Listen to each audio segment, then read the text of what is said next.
Well, I hope we get stewards.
Is 5 o'clock, so we're going to get ready to call this meeting to order.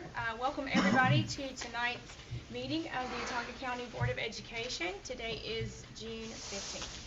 I hope everyone's enjoying their summer so far, so thank you all for coming out tonight to support your Watauga County school system and the work that we all continue to do for our district. So we will begin with roll call. Board members that are present are Kim Crockett, Billy Holland, Dr. Tracy Stritchett, and Kyle Glover. I would like to ask Mr. Glover if he would lead us in our invocation. So if everyone will please stand and stay standing for the pledge. Please pray with me. Lord, thank you for this day. Thank you for this county. Thank you for the school system. Thank you for the children that you blessed us with to serve in that.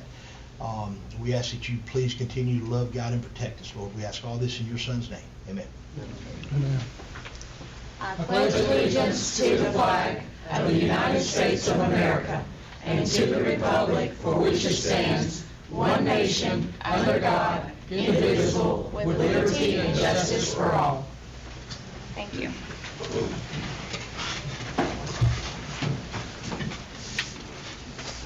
Okay. At this time, I will ask for the approval of the agenda. So board members, you have received the agenda in your board packet. Is there a motion to approve the agenda? I make a motion to approve the agenda. I second. Is there any discussion about any of the items on the agenda? No? Okay. All in favor to approve the agenda, please raise your right hand. Okay. The agenda is approved. And now I will turn it over to Dr. Boyd. Thank you, Madam President. The next item on the agenda is the receipt for as information. First presenter we have up is President Lynn, who is the president of CAC, or the Central Alabama Community College. President Jeff Lynn is truly an outstanding person. We've met with him on 3 times. When I say we, it's our team of educators at the central office, which includes Ms. McNider and Dr. Holloway. We talked about a lot of different partnership, and we're really excited about the work that they've done for us already, which includes having dual enrollment students and giving our students an opportunity to earn Carnegie units and college credits simultaneously, and many of those are not a single charge or not a single penny to the parents. So we really appreciate that. And the beauty about this, in many cases our students graduate with a diploma but have 3, 4, or 5 classes under their belts. So President Lynn, we truly appreciate the good work that you're doing, and I'm looking forward to hearing your presentation. Thank you so much, Dr. Boyd. And members of the board, it's so nice to be working with Dr. Boyd again. I worked with him 6 years ago on some projects when I was in a different capacity. So, great gentleman. I wish he would stick around for a little bit longer. I've tried, but grandkids are calling him. So, with me today is 2 people. Kendall Endricken is really heading up all of our dual enrollment that we do, and I'll talk about that a lot of it. And then also Brandy Mitchell is our new Dean of Academics. So she got a promotion a week and a half ago. So she's still staying in Prattville. I need her in Prattville. So, but anyway, with that, and please stop me if you have any questions at any time. So I'll go through this rapidly. Yeah, as you know, we have 4 campuses. Our pride and joy is really the Prattville campus. That's something that we've been looking forward to do for many, many, many years. And so we were able to obtain that thanks to the city and also to the county. So, and I'm looking back at Chairman Thompson too. So thank you so much for all the help we had there. We believe that this is going to be the fastest growing campus in the state for the next 10 years. And so we're excited. We have currently $5.1 million of renovation going through right now. So we'd love for you to come by at any time and take a tour and let it show you everything that we're doing there. There's a lot of great excitement and a lot of still shared space. We're still sharing it with the church. That was part of the agreement when we purchased it. So we've had Vacation Bible School this week, and so it's been a very, very busy day and week for a lot of us. So it's been great, though. As you know, some of our traditional things that we started 60 years ago were academic transfer, associate in arts, and associate in science. And so those are very, very strong. They're still strong. Matter of fact, some of the renovations we're doing are new physics labs, chemistry labs, biology labs, physical science labs, whole nursing wing, and then we've got an outbuilding for workforce, and we're doing some things in workforce that no other 2-year or 4-year school is doing, and we're doing it in Prattville, and we're teaching AI, artificial intelligence there. And that's going to be tying into our cyber and our manufacturing 4.0 equipment too as well.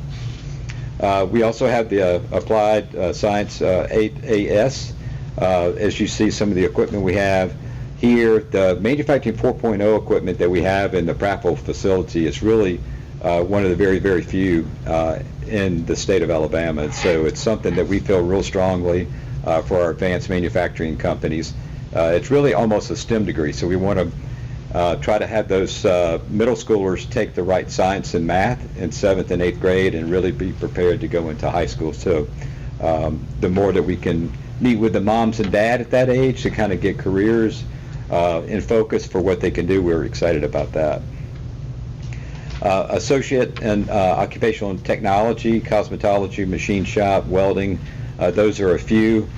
Some of our machine shop students have been recognized nationally in competitions with, we do a lot of work with the Department of Defense. We're going to hope to do a lot more in cyber with the Department of Defense with the assets that we have here as well with Maxwell and Gunner. This is just a snapshot. Now, this is a summary of the 2020 and 2021 Alabama Public High School graduates. And I think you have a copy of this, maybe not in front of you, but can we make sure they get a copy? If not, Yes. I can send another one. But this is just data that we look at. We look at a lot of data to help make decisions for what we should offer at a school, or what we should shift, what we should add, what should we delete, etc. But looking at the schools right now, we're looking at the schools, the high school graduates, what percentage enrolled in a 2-year college, what percentage enrolled in a 4-year college, or any other enrollment within Alabama, and then others out of state. And then what keeps me up at night across our whole service area, we have 40 high schools that feed us across our 7-county region, is a number of students that actually don't have a plan. They don't go to military 2-year or 4-year. And so we really want to touch those people in middle school. And when I say those people, the students and the moms and dads, to really kind of give them options in careers. So the more we can do that, if there's a way we can partner, do some things with y'all, we would absolutely love to do that. And those are night or weekend sessions where we get the moms and dads there too. We just want those students to have options to better their lives and better their family's life in the future as well. So those are the numbers there that we're working towards. Some of our missions, I'm not going to read all this to you, but really we're focused on partnering with our school systems in a major way. We'll share things, but we'll learn more from y'all and understanding what your needs are. What we want to do is we focus on the students that we serve, making sure that they have a great opportunity, and we want to focus on their academics and or workforce, or going to the workforce out there. Patty Vanderwall, who heads up our chamber, has a great industry advisory group that we're connected with, and we meet with them, meet with our business and industry. So there's great opportunity out there, and there's a big void of people going into that industry as well. So we want to make sure we take care of academics and workforce as well, but we want to be a great partner. Dual enrollment is huge. I've been pushing dual enrollment since I've been at CAC. I've been at CAC right at 3 years now, and so and I've got a slide to tell you about the percentage that we are. This is one of the best things that I've seen in the state of Alabama, that the state legislature, so thanks to the state legislature for allowing us to get funding for them for free. So our students get free tuition, like Dr. Boyd mentioned, in CTE programs, and also they can add on certain academic programs as well. And then now they're funding STEM programs, so we're able to take in some STEM programs. I've got a slide for you too, and so you can take a deep dive later, or if you got questions, let me know. So we are really focused on this because we want those students to have an opportunity to take those credits with them, dual credits.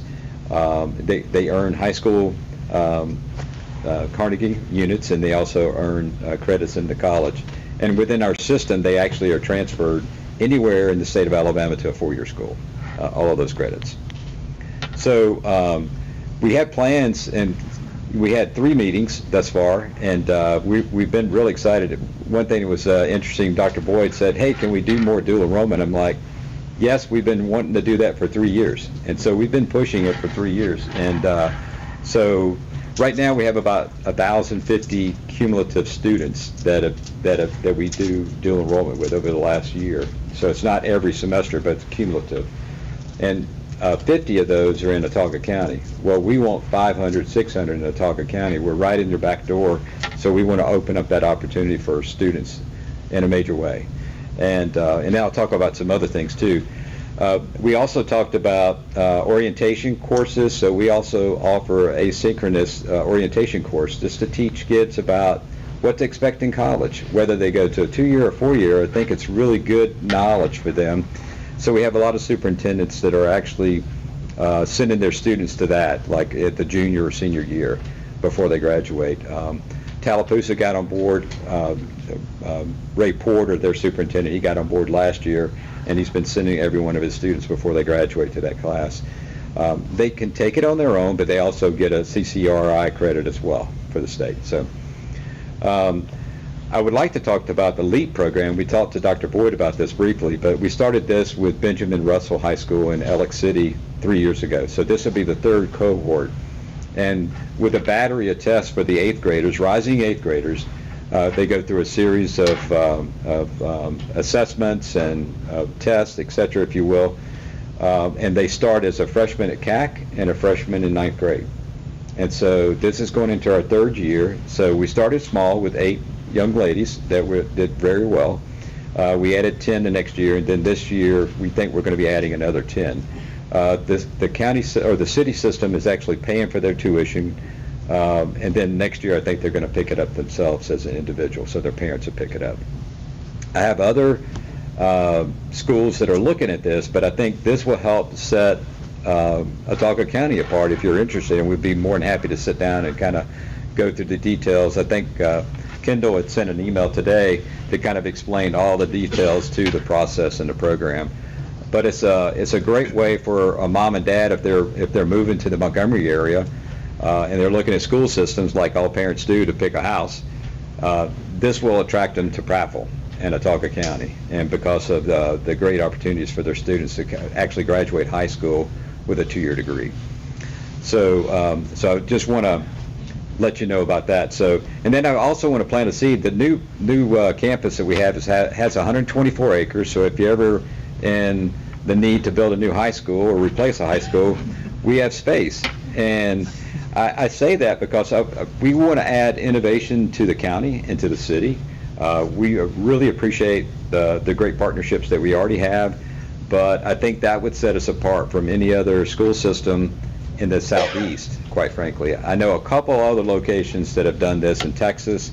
I propose this in a different role up in the northwest corner of the state, but I want you to seriously think about it, because we could actually embed every student that's graduating from a high school on our campus to get 1 or 2 years of service, or 3 or 4, or whatever they select to get.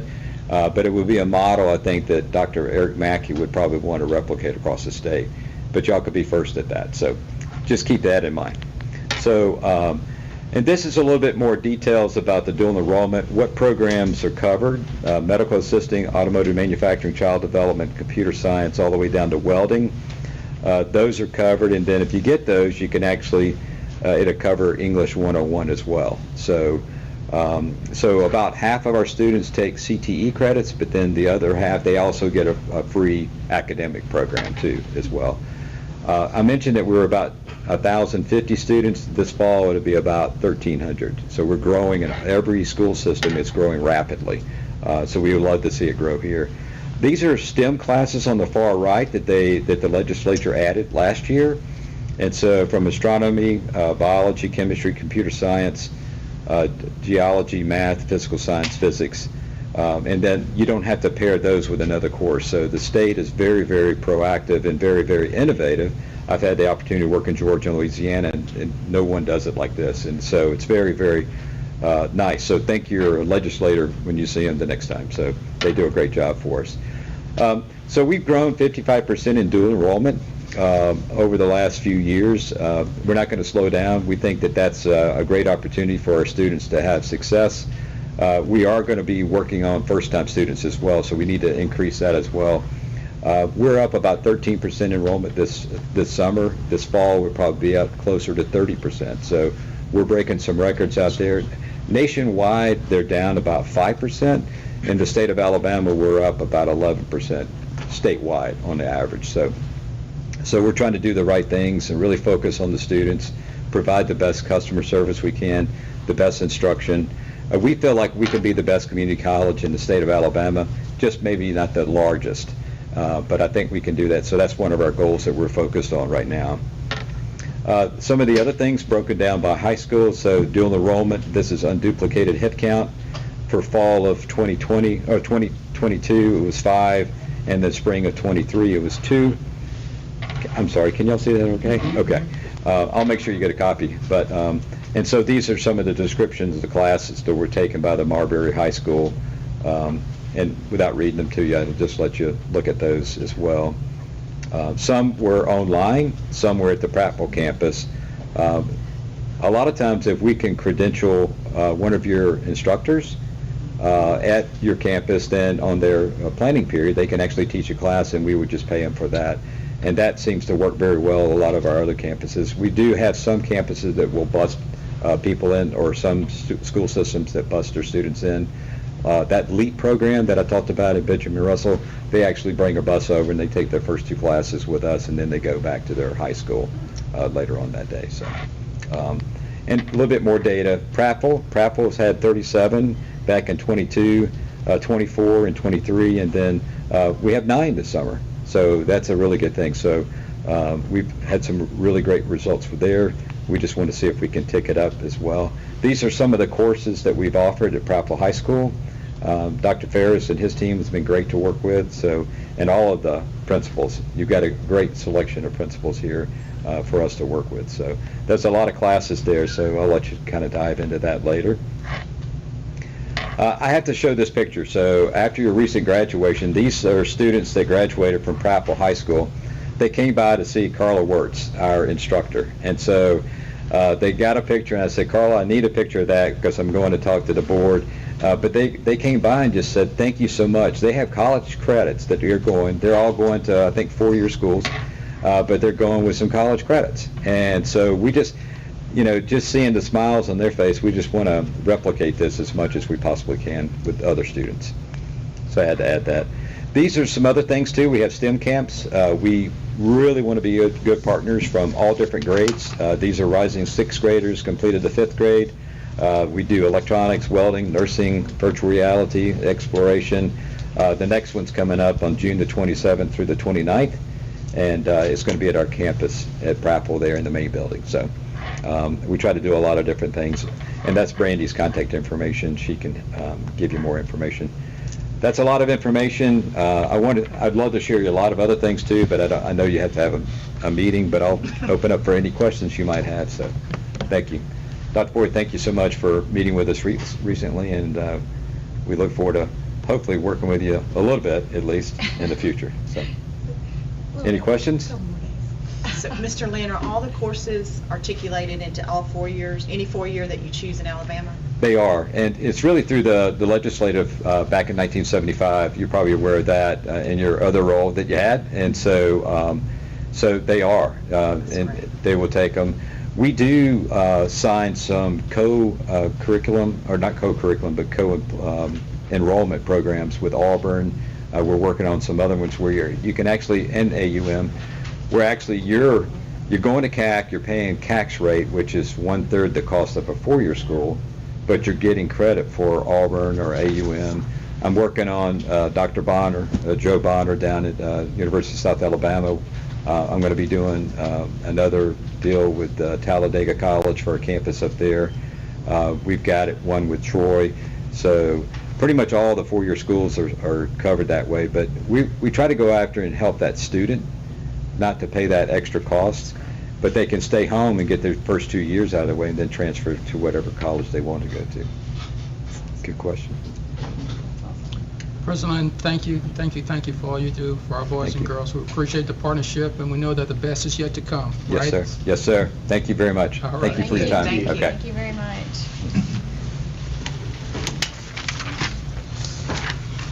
Board members, next on the agenda, we have a special presentation before the general, well, y'all could come up, but I'll introduce them. First, I'd like to introduce Mr. McKee. He's a legend in Alabama. He's been in business for 25 years. He's probably, if not the largest, one of the largest architectural firms for public schools in Alabama. And we really appreciate his dedication. He's built schools from North Alabama all the way to Baldwin County, Mobile. So, Mr. McKee, thank you for everything that you have Appreciate done the for kind our remarks. public We've schools. enjoyed our relationship with this board. Thank you, sir.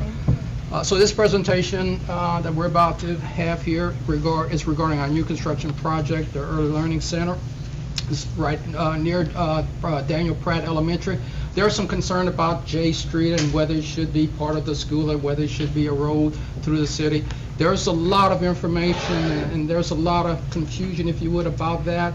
So I really wanted you all to hear firsthand. This is not a debate or anything like that. This is just for information. A decision will be made shortly after that. But I wanted you as board members to hear an objective perspective regarding this particular initiative here. And I wanted to hear the audience and to hear it also. So that being said, our presenter for this particular event is Mr. Glenn Chapman. Thank you, Mr. Chapman. You're welcome. Thank you. I'm glad to be here. I do have some additional copies if anyone would want them to follow along. Is anyone? Okay. Sure.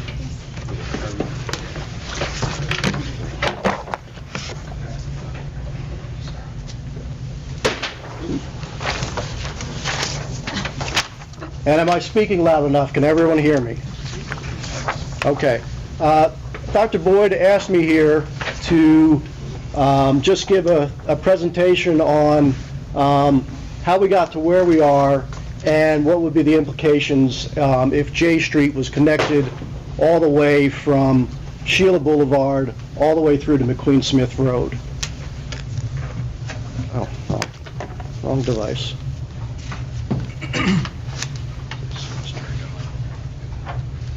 Thank you, sir.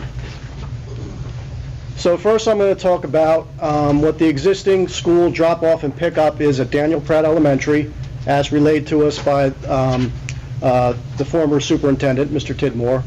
And then I'm going to talk about what we designed as the proposed drop-off and pickup once the new school is constructed. Then I'll show you what the J Street connection would look like. Then we'll go over, I'm going to go over what the pros and cons in my mind are is if J Street is connected all the way through, like I said, from Sheila Boulevard all the way through to McQueen Smith Road. Then after that, I'll show you what could be some potential conditions of that as the construction is going on. And then in order to facilitate that, if you decide that we're going to go all the way through with J Street, we had some proposed changes to the plans, and I have a cost estimate of what that would cost to do those changes, and we'll get into why all of those, what's all included in that, and then I'll open it up for questions. But I'd also like to say, if anyone has a question while I'm going over this, you know, from the board, please interrupt me and I'll go over something if it's not clear. All right, so this is the existing conditions. Up here is Daniel Pratt Elementary School. Down here is the site where the new school is going, the Early Learning Center. To the top of the sheet, this is Tara Drive. To the left of the sheet, this is Sheila Boulevard. To the right is McQueen Smith Road. And down along the bottom of the sheet is J Street as it exists currently, and it is paved to about that point, right there, just past the entrance to the Smith Center. So currently at Daniel Pratt, they have a morning drop-off, and this is only in the morning. The cars come in this way, they loop around, they drop the kids off here, and then they drive back out to McQueen Smith Road. The cars also come in off of Sheila Boulevard, and they come in down Chantil, and they loop around this parking lot, and they drop the kids off right here, and then they go back out the same way they came out to Sheila Boulevard down J Street. The buses come in off of Tara, and they loop around the front of the school and drop off the kids at the front of the school. So this here is the new Early Learning Center. And in discussions with the prior superintendent and other members of his staff, this is what we designed as the drop-off and pickup schedule. We were told that they use the same buses for both the Early Learning School and Daniel Pratt. So the buses would come in off McQueen Smith, and then they would come up and loop around here, drop off the kids at Daniel Pratt first, and then continue around back behind the new Early Learning Center and drop the kids off back here, which is the gymnasium and cafeteria area of the new building. As part of the Early Learning Center project, we were making connections here and here, and we're also making a connection here between the roads to facilitate this traffic pattern. The cars, now for Daniel Pratt, the cars would again come in off of Sheila Boulevard, go down J Street, up Chantil, and since we made this connection, they can now go all the way into the front of Daniel Pratt, drop the kids off in the front of Daniel Pratt, and then come back around and go out the same way they came. You might say, well, what happened if someone has a kid at Daniel Pratt and at the Early Learning Center? Well, then they could actually turn and head out to Terra Drive, which connects to McQueen Smith Road, and they could come and get into the Early Learning Center access drive, which is coming off of McQueen Smith Road, and then they would turn up this way and then come around in front of the school, drop off, and go out the same way. Also part of the Early Learning Center, there's what's known as the Opportunity Center, and discussions we had with how this would operate is that they would have different deliveries during the day, some shorter buses and things like that, vans that would drop off. So we gave them another little entrance here where they could come and drop off at the side. There's also an entrance where they can go right into the area of the building where their facilities are located. So, like I said before, J Street, the paving stops right about here. So if they were to extend J Street, the paving would continue all the way out to McQueen Smith Road. So the bus loop at the Early Learning Center and Daniel Pratt would still be the same. And the car loop at Daniel Pratt would still be the same, coming in off of J Street, Chantil, and this would go up in front of Daniel Pratt. Now, the car loop would be a little bit different would come off of McQueen Smith Road, turn up here as the same, and then come down this way and drop off in front of the school, and then we would have them come back out here and hopefully go back out the same way that they came in McQueen Smith Road. Oops. Oh, I went too far. Sorry about that. Now, so that's what would look like with J Street connection. So, what do you get if you extend J Street all the way through? Well, there's multiple access points for the fire and police and paramedics in case there's any issue. They can come in off of Sheila Boulevard, and then there's a couple of ways they can come in off of McQueen Smith Road. There's convenient access to the site from Sheila Boulevard. If anyone's going there during the day, they can get there pretty quickly. They don't have to go all the way around. And the access to the Smith Center and Overlook Park, which are to the south of the site, would be improved. The cons of that is you'd have less control of traffic around the site at all hours. If you look back at what we had designed, there was no connection here between the Early Learning Center and J Street. So the only people that would be traveling in this area would be people that should be going to the school or to Daniel Pratt or possibly to the fields behind the Y. So that's a pretty controlled situation, which you kind of lose when J Street goes all the way through. The other thing is there's a potential for conflict with the car drop-off and pickup. So previously, the cars for Daniel Pratt were over here, the cars for the Early Learning Center were over here, and the buses were here. So they're all separate. And the cars come in, and they follow the same line in, and they all go out the same way. When you connect J Street, you have the potential for people trying to cut the line maybe.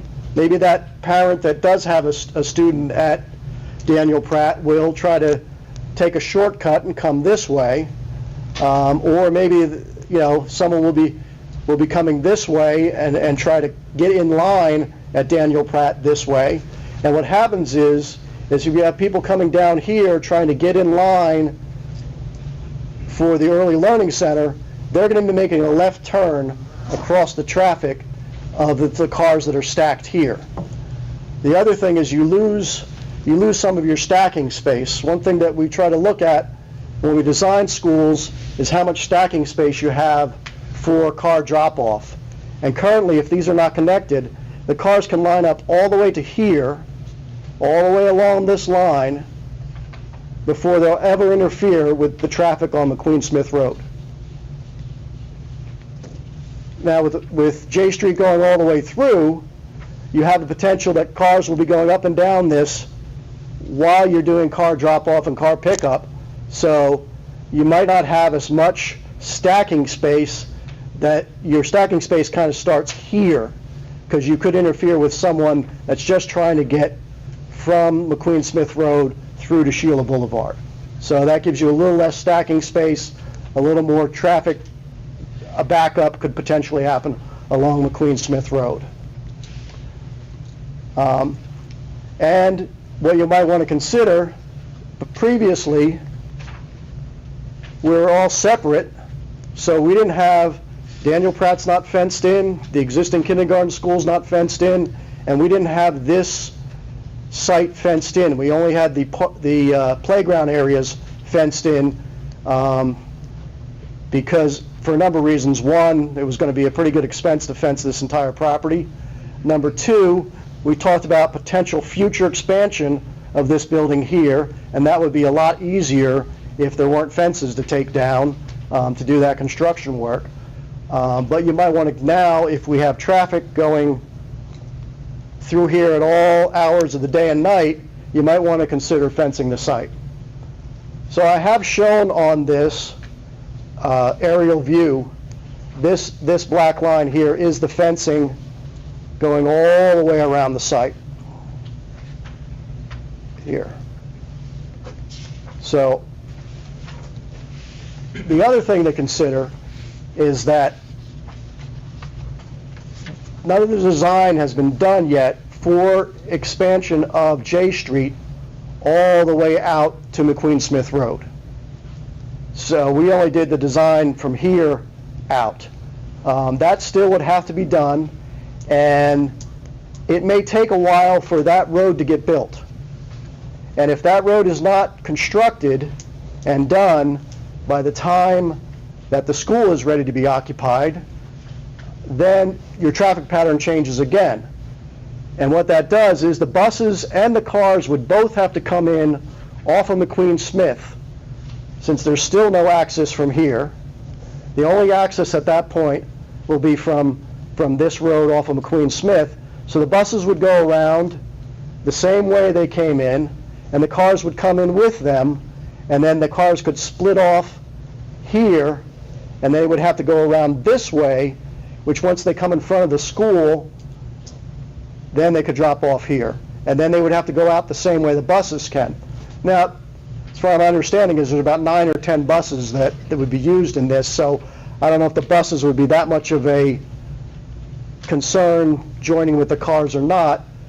But we also had widened this road a little bit, just in case that was a possibility, if we needed to get, a little extra traffic down that road. The second thing that we've done here is that this little connection here was not in the original plans, this little section of road here. And I'll go over that in a second. See, I've added this little section of road here just because if J Street is not completed, then we still needed a way to operate and do the car drop-off and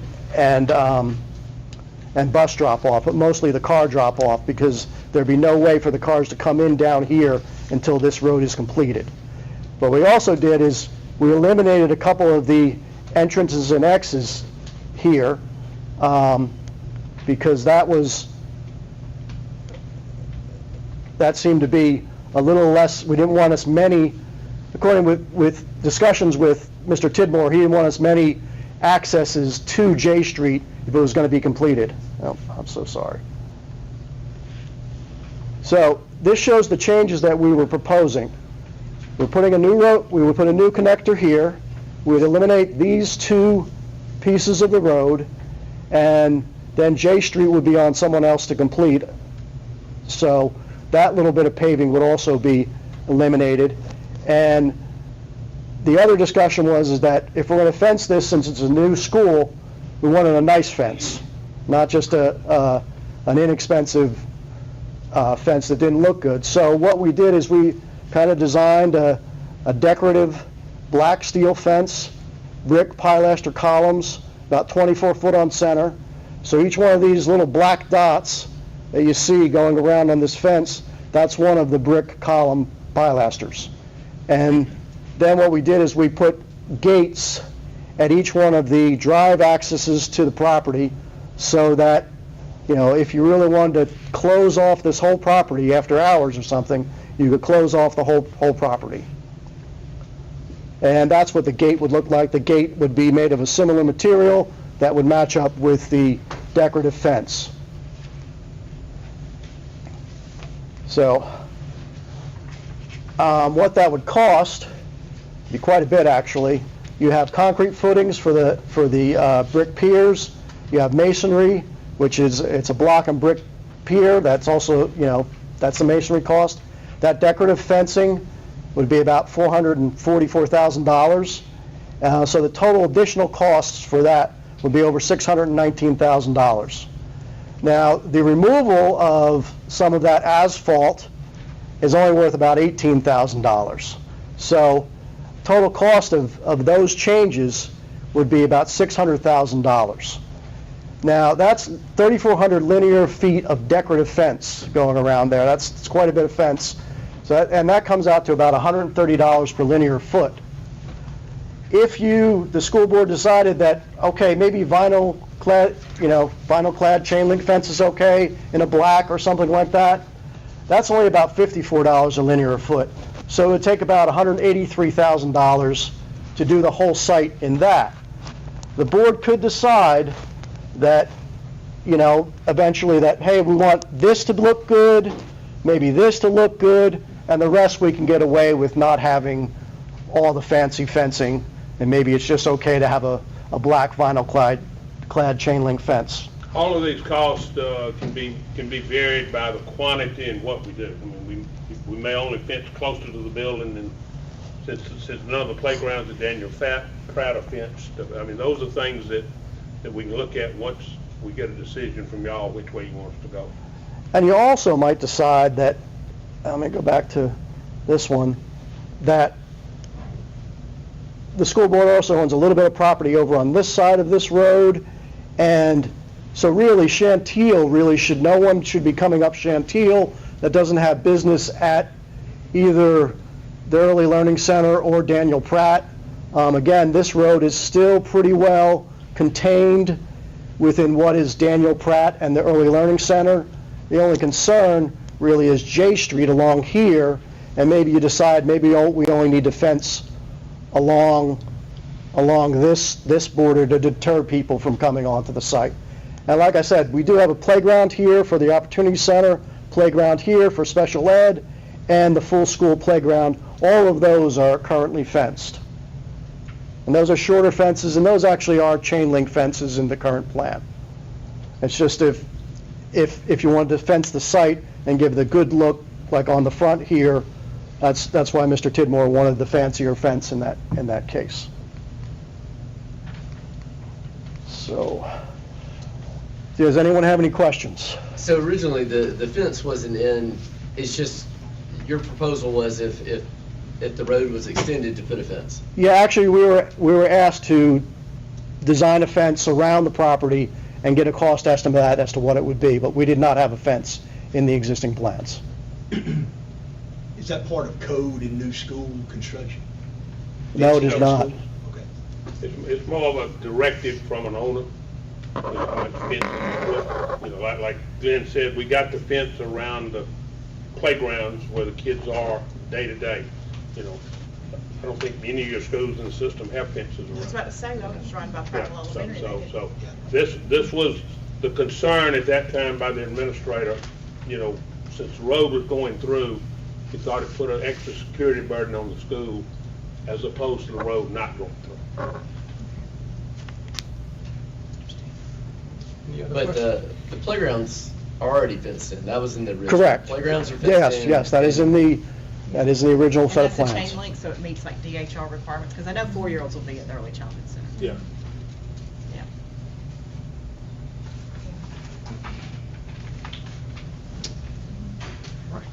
Thank you very Mr. much. Chapman. Thank you, Ms. McKee. Thank you. Appreciate it.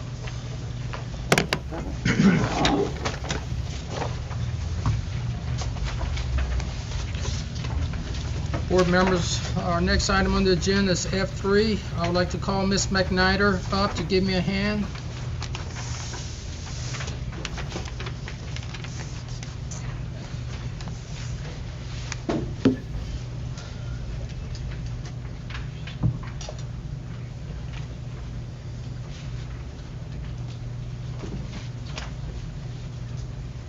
Today, we'd like to acknowledge 3 schools that have done some really outstanding work.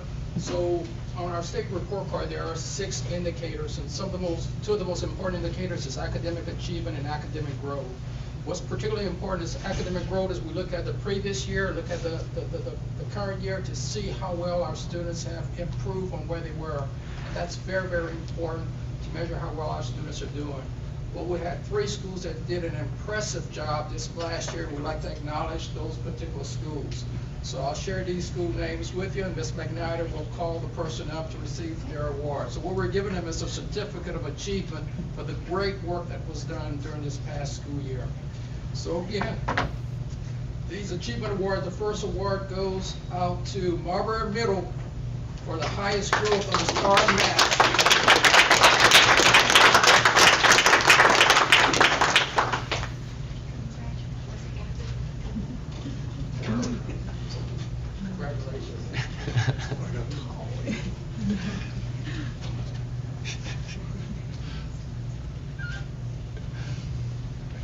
Thank you for the great job. Good job. Mr. Conyers.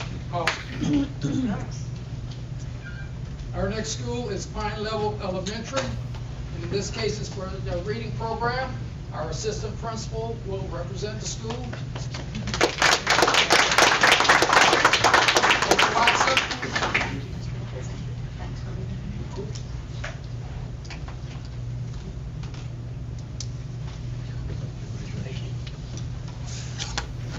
And finally, our highest growth data on pre-ACT and ACT vote in ELA and mathematics goes to Billingsley.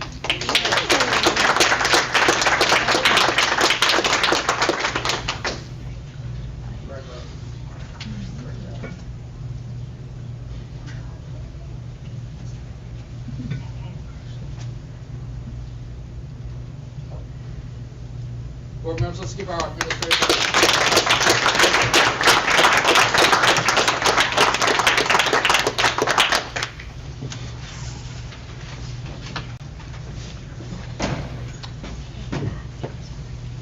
So we're in the business of education, but there's a lot that goes with education. We have many heroes throughout our school district, and I'd like to share with you one particular incident that happened on January the 12th. A school resource officer at Marbury High School jumped into action when a truck arrived at the school with 3 storm victims. This particular gentleman quickly accessed the injuries and became immediate life-saving, providing first aid treatment to those individuals. We would like to acknowledge Deputy Johnson for receiving the Lifesaver Award. The Alabama Association of School Resource Officers presented this early this month. Come on up, Mr. Johnson.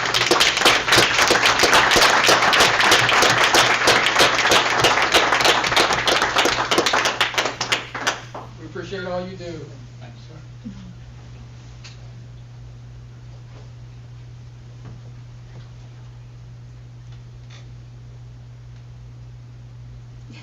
Hey, I would like to say something on behalf of Deputy Johnson. If you guys don't know him, he actually puts forward every single day. He's on the job. He's looking after students. That's what he does. That's part of who he is.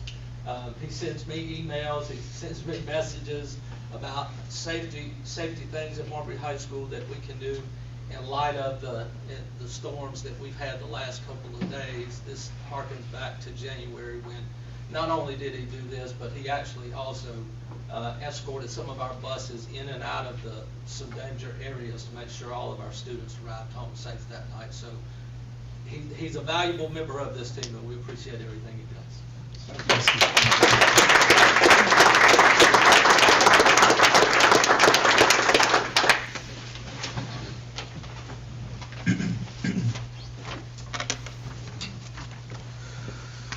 Moving on to item G, Superintendent's recommending consider for approval consent agenda items G1 through G16.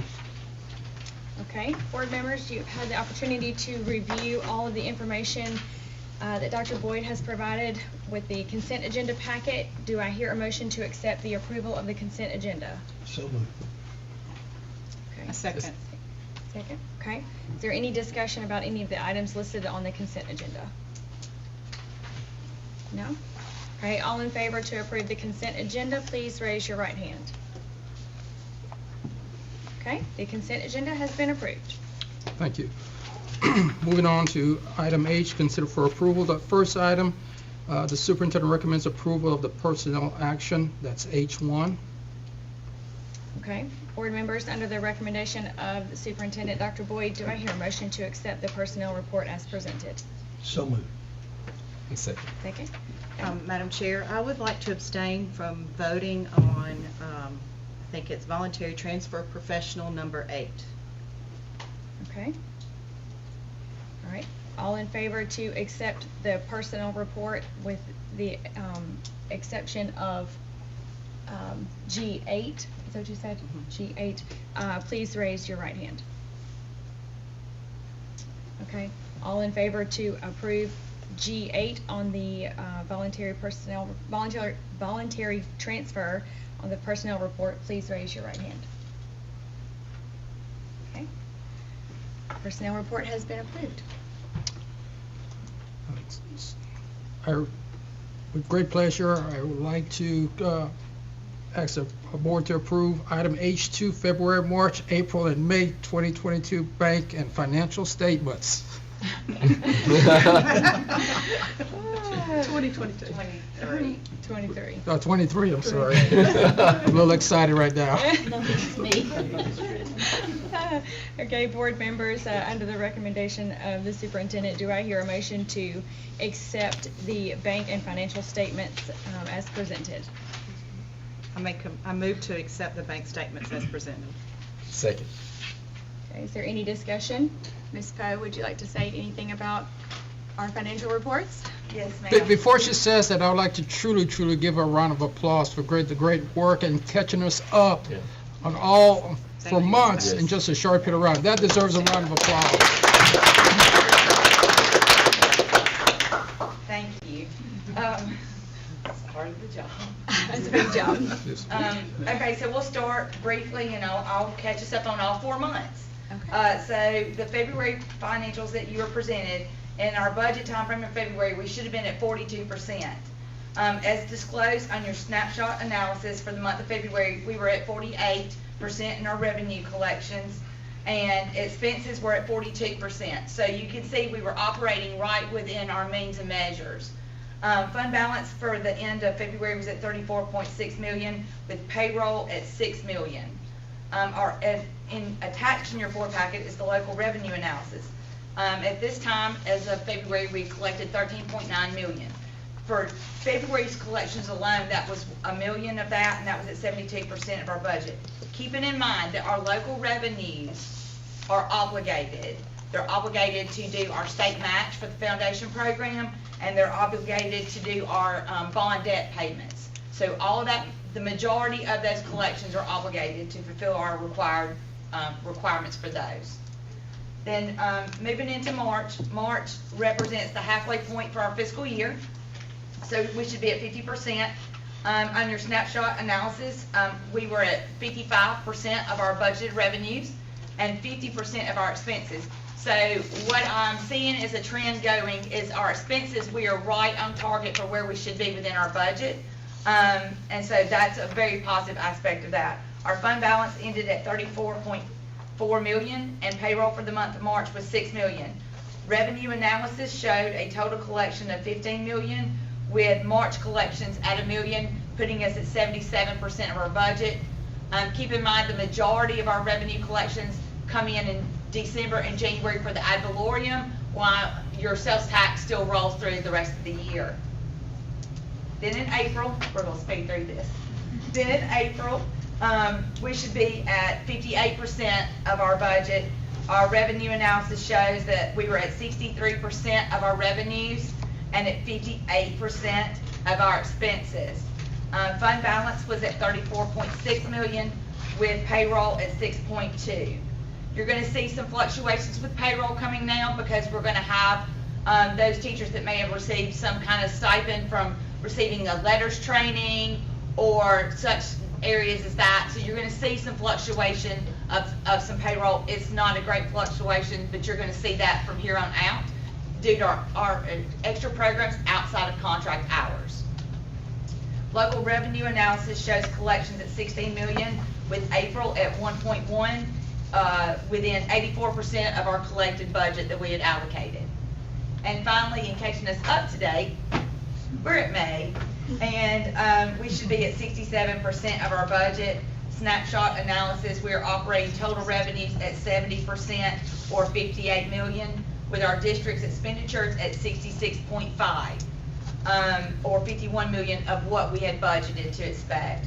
Our fund balance ended at 34.6, and our payroll for the month of May was approximately 6.2.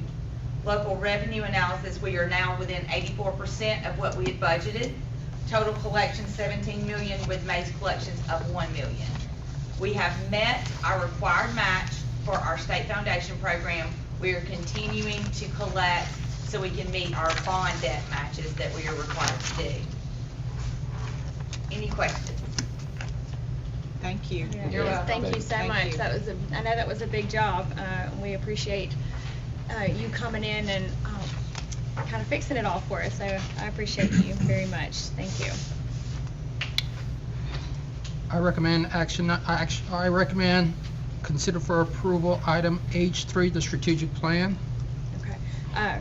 So all in favor to accept all of our bank and financial statements as presented in your board packet, and Ms. Poe, please raise your right hand. Thank you. All right. Our bank statements have been approved. So now, moving on to our strategic plan. Thank you, Madam President. Yes, sir.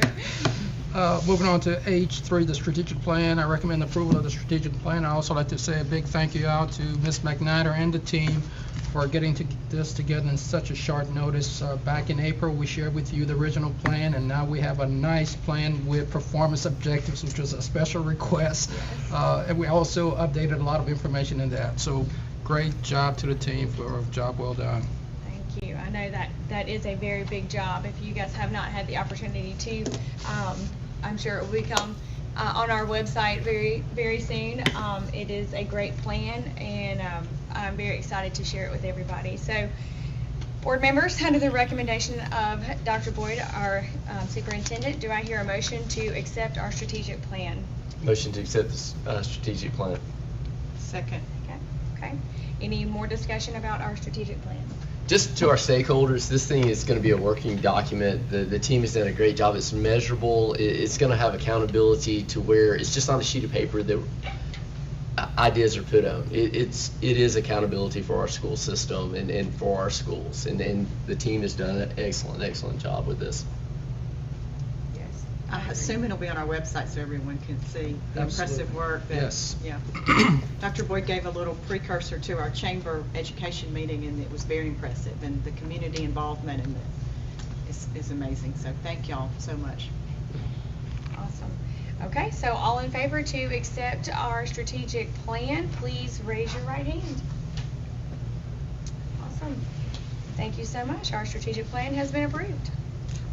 Moving on to the next item on the agenda, item I, Superintendent's Report. The first segment of the report will go over policy changes. Policies are extremely important. It's important for us to have rules to follow, and the rules help us make sure that we're providing the best possible education to our students. So board members, in your packet, you have some items that Ms. Atchison gave to you. The first section involves the superintendent section, and I'll go over those policies here. The first one is policy 111, board meetings. Just a slight change to this. In the past, our board meetings were on the second Tuesday of each month at 5:30. That time has changed to 6. Of course, if we have a special board meeting, it could be in the morning, it could be at 5 o'clock or so forth, but we want to make sure that we're consistent with what's being done, so the time recommendation is 6 o'clock.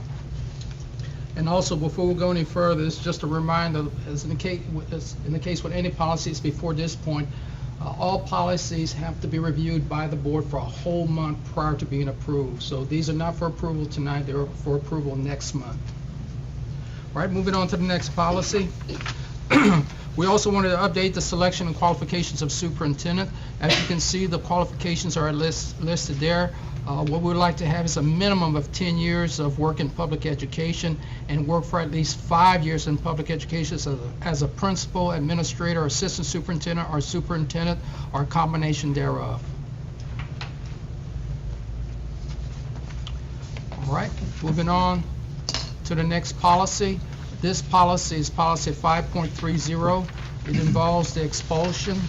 So if you go to page 3, the information that is all X through is what's going to be removed, but the red item is what's going to be added. So with this new recommendation, if a student is suspended and recommended for expulsion, the principal shall notify in writing with a copy to the superintendent, the student, and the parent or legal guardian of action taken, and additional disciplinary action recommended, and the cause or causes for such action and recommendation. Prior to the recommendation for expulsion, the principal will consider whether the affected student is an appropriate candidate for assignment to an alternative education program. If the student accepts the principal recommendation to expel the student, the superintendent or his or her designee shall schedule a due process hearing before an expulsion review committee comprised of the superintendent and 2 certified administrative council members. Each effort shall be made to schedule the hearing before the expulsion review committee within 10 days of the suspension. If the expulsion review committee is not scheduled within this time, the student shall be readmitted to school until such a time the hearing is held. The hearing, as well as all preliminary steps concerning the said hearing, shall fully comply with the applicable due process criteria. The student shall notify the student's parents or guardian in writing of the expulsion review committee decision within 5 days of the proceedings. If the parents or guardians do not agree with the decision, they shall have the right to appeal to the board within 5 days of the receipt of the expulsion review decision. The notice of appeal may be made by telephone to the superintendent. So prior to it coming to the board, it's going to go through the superintendent, and the superintendent will sit on a panel to decide whether or not expulsion or being placed at the alternative school is the best outcome for the student. Is it always the same administrators on the council, or does it vary based on the age of the student? It varies based on the age of the student and the gender of the student. We want to make sure that the panel mimics the student that was impacted. Good. The next policy deals with media relations. So the information is in red, so few changes here. Written information and communication. This request for release of written information related to administrative and educational operation of the district shall be coordinated through the superintendent or his designee. And also the same thing for general routine information. We're fortunate to have Ms. Rebecca Thomas on board, and she has provided a lot of assistance in this, so she can now help the current superintendent and the future superintendent in this particular endeavor. Thank you. The next policy change recommendation is policy 7.5, public complaints.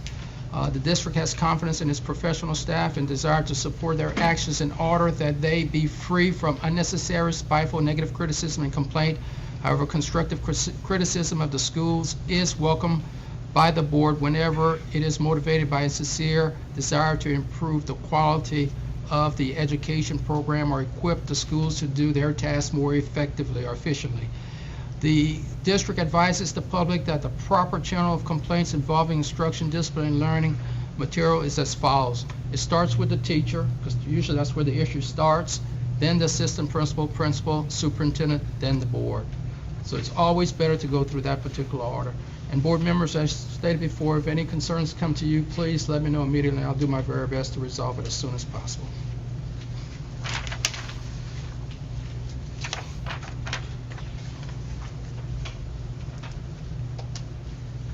All right, so the next policy is 710, considerable amount of changes here.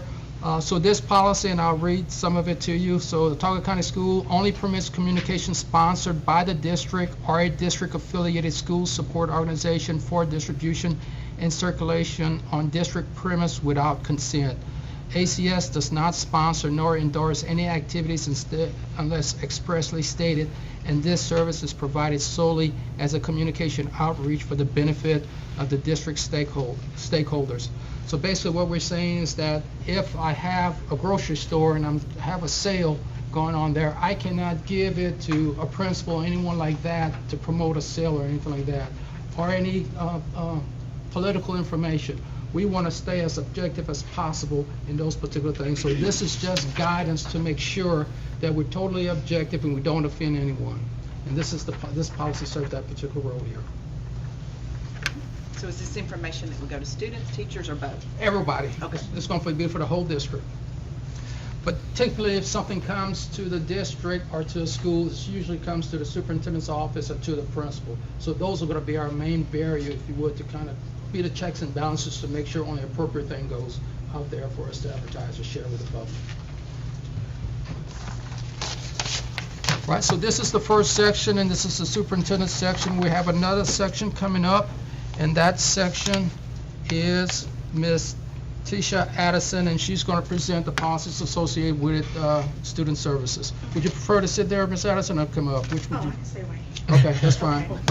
Good evening. I have two policy changes, board members. Policy 5.19 that deals with the dress code policy that has been revised to ensure the health and safety of all students. The committee revised this policy to remove the outdated language as well as trends in our old policy. And we're hopeful that this will ensure that students will come to school dressed appropriately, so we will not have to be calling parents to bring them change of clothes or have to sit in school suspension until the end of the day, because the whole goal is to make sure that students are in class learning. We're also would like to make a change to policy 5.03 as it deals with the attendance policy. We want to change the 10 parent notes, the 10 individual parents notes to 7 individual parent notes. And the reason for this revision is because our chronic absenteeism has increased significantly, and we want to make sure that students are here in school. And we also want to make sure that our chronic absenteeism meets the state guidelines for the state, for the district as well as the individual schools. So those are the two recommendations. I know that there were some talks about the parent note thing, and I, as a parent, was very confused when I read the policy to begin with, to say 10 parent notes. It is not 10 parent notes, it is 10 days. So if your child misses a week because they have a flu, that is 5 parent notes. But you're saying this will change from 10 Down unexcused to to 7? Yes. To 7. So it's not 10, I'm not physically writing 10 notes. It's the number of days that your child is out. Correct. Yes, right. But this is separate from the exit exam requirements. So Right. we're going to fix that in the student handbook. So we're addressing that concern also. Right, And right. both of those were issues during the school year that we're fixing. Absolutely, yes. Okay. All right, our next policy update would be Mr. Camara in operations. The first policy that we're recommending some changes to is policy 2.23. That is our internet use and safety policy.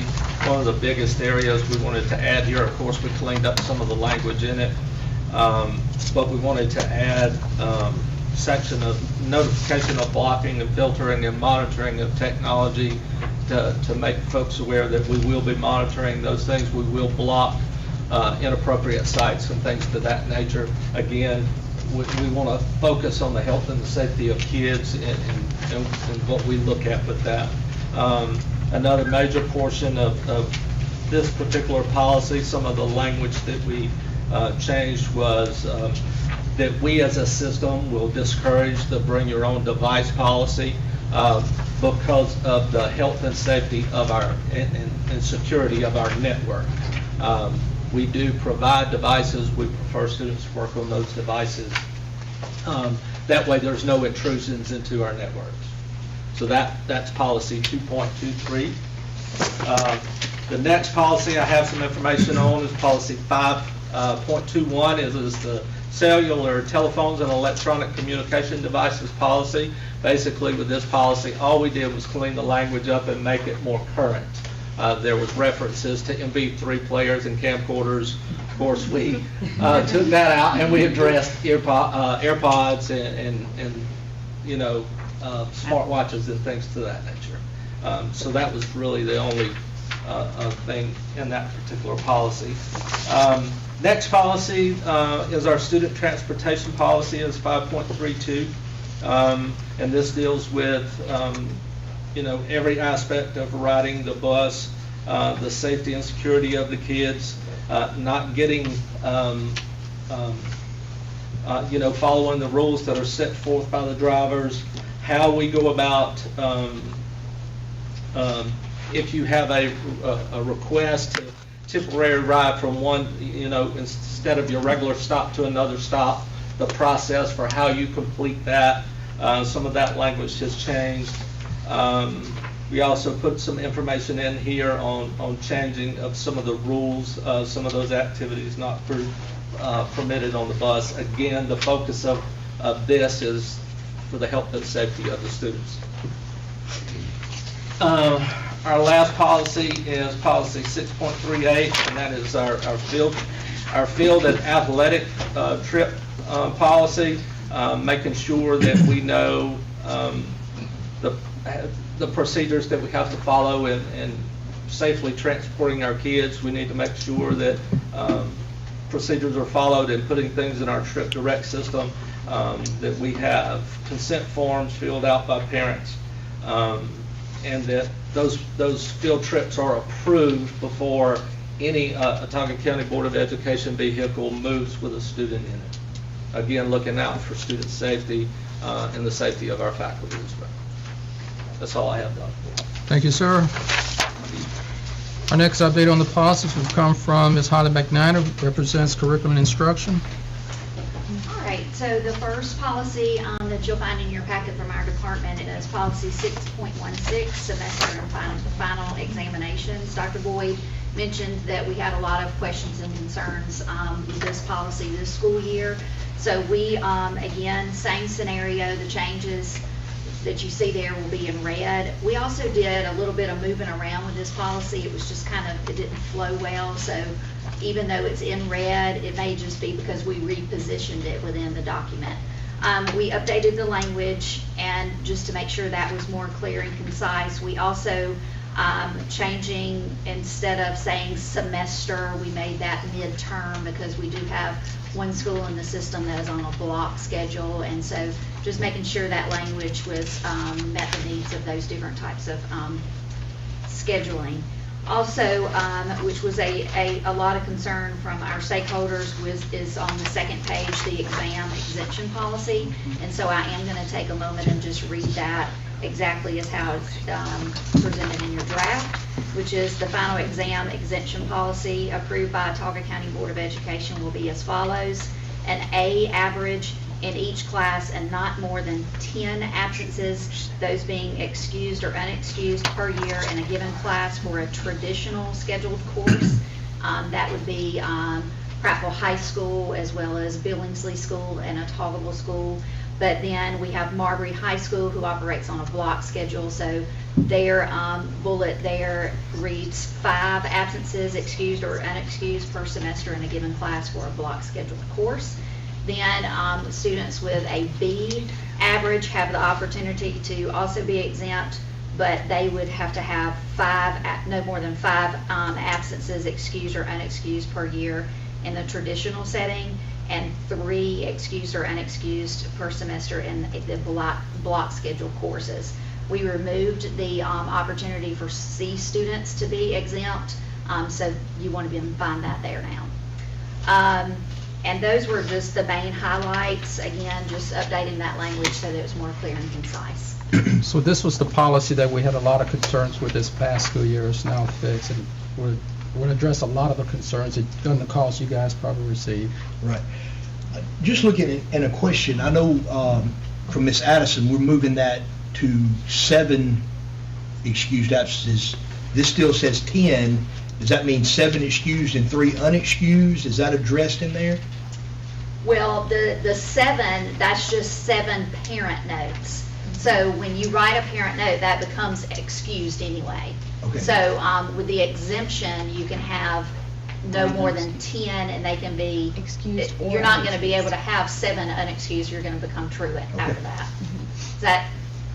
We try to do our best to mirror that, but we also just wanted to give those students that, you know, perform at the level that they have the opportunity to be exempt as well. Okay. We actually tossed around just removing attendance totally from the exemption policy, but we didn't think that would be in the best interest of everybody involved either. Okay? Thank you. All right, so moving to policy 6.17, student testing program. The only change that you will see there, as you well know, we do a lot of progress monitoring as well as universal screening in our district, and so that wording of progress monitoring will be now there, and teacher-made tests removed. All right, so moving on to policy 6.18, reporting student progress. As you well know, you guys received a copy of the updated kindergarten report card that our kindergarten teacher team did a couple months ago, and so the language that you will see under academic grades now, that reflects the changes in the kindergarten report card, and also the red section at the bottom, we just made sure we updated the language to involve all schools, and it had previously said every 9 weeks. We need those block schools to do it quarterly. All right, so that's just making sure we did that on those. Policy 6.19, promotion and retention. After meeting with administrators and teachers, a lot of concerns with our previous promotion and retention. And so under kindergarten, we needed to add the language from the Alabama Administrative Code so that we involve the kindergarten readiness, first grade readiness that's coming down, so that if we have students who attended a non-accredited, or did not attend kindergarten at all, they will have to be administered a first grade readiness, and so that wording needed to go there under kindergarten. And then you'll want to really spend some time on the updates that you see pertaining to grades 1 through 5. The previous promotion and retention allowed students to continue to promote. You could have a student that would promote and they could fail math for multiple years, and after speaking to some of our middle school and high school principals, we were beginning to see a trend where you may get a 8th grader that has failed math for 4 years. Well, how do we catch them up?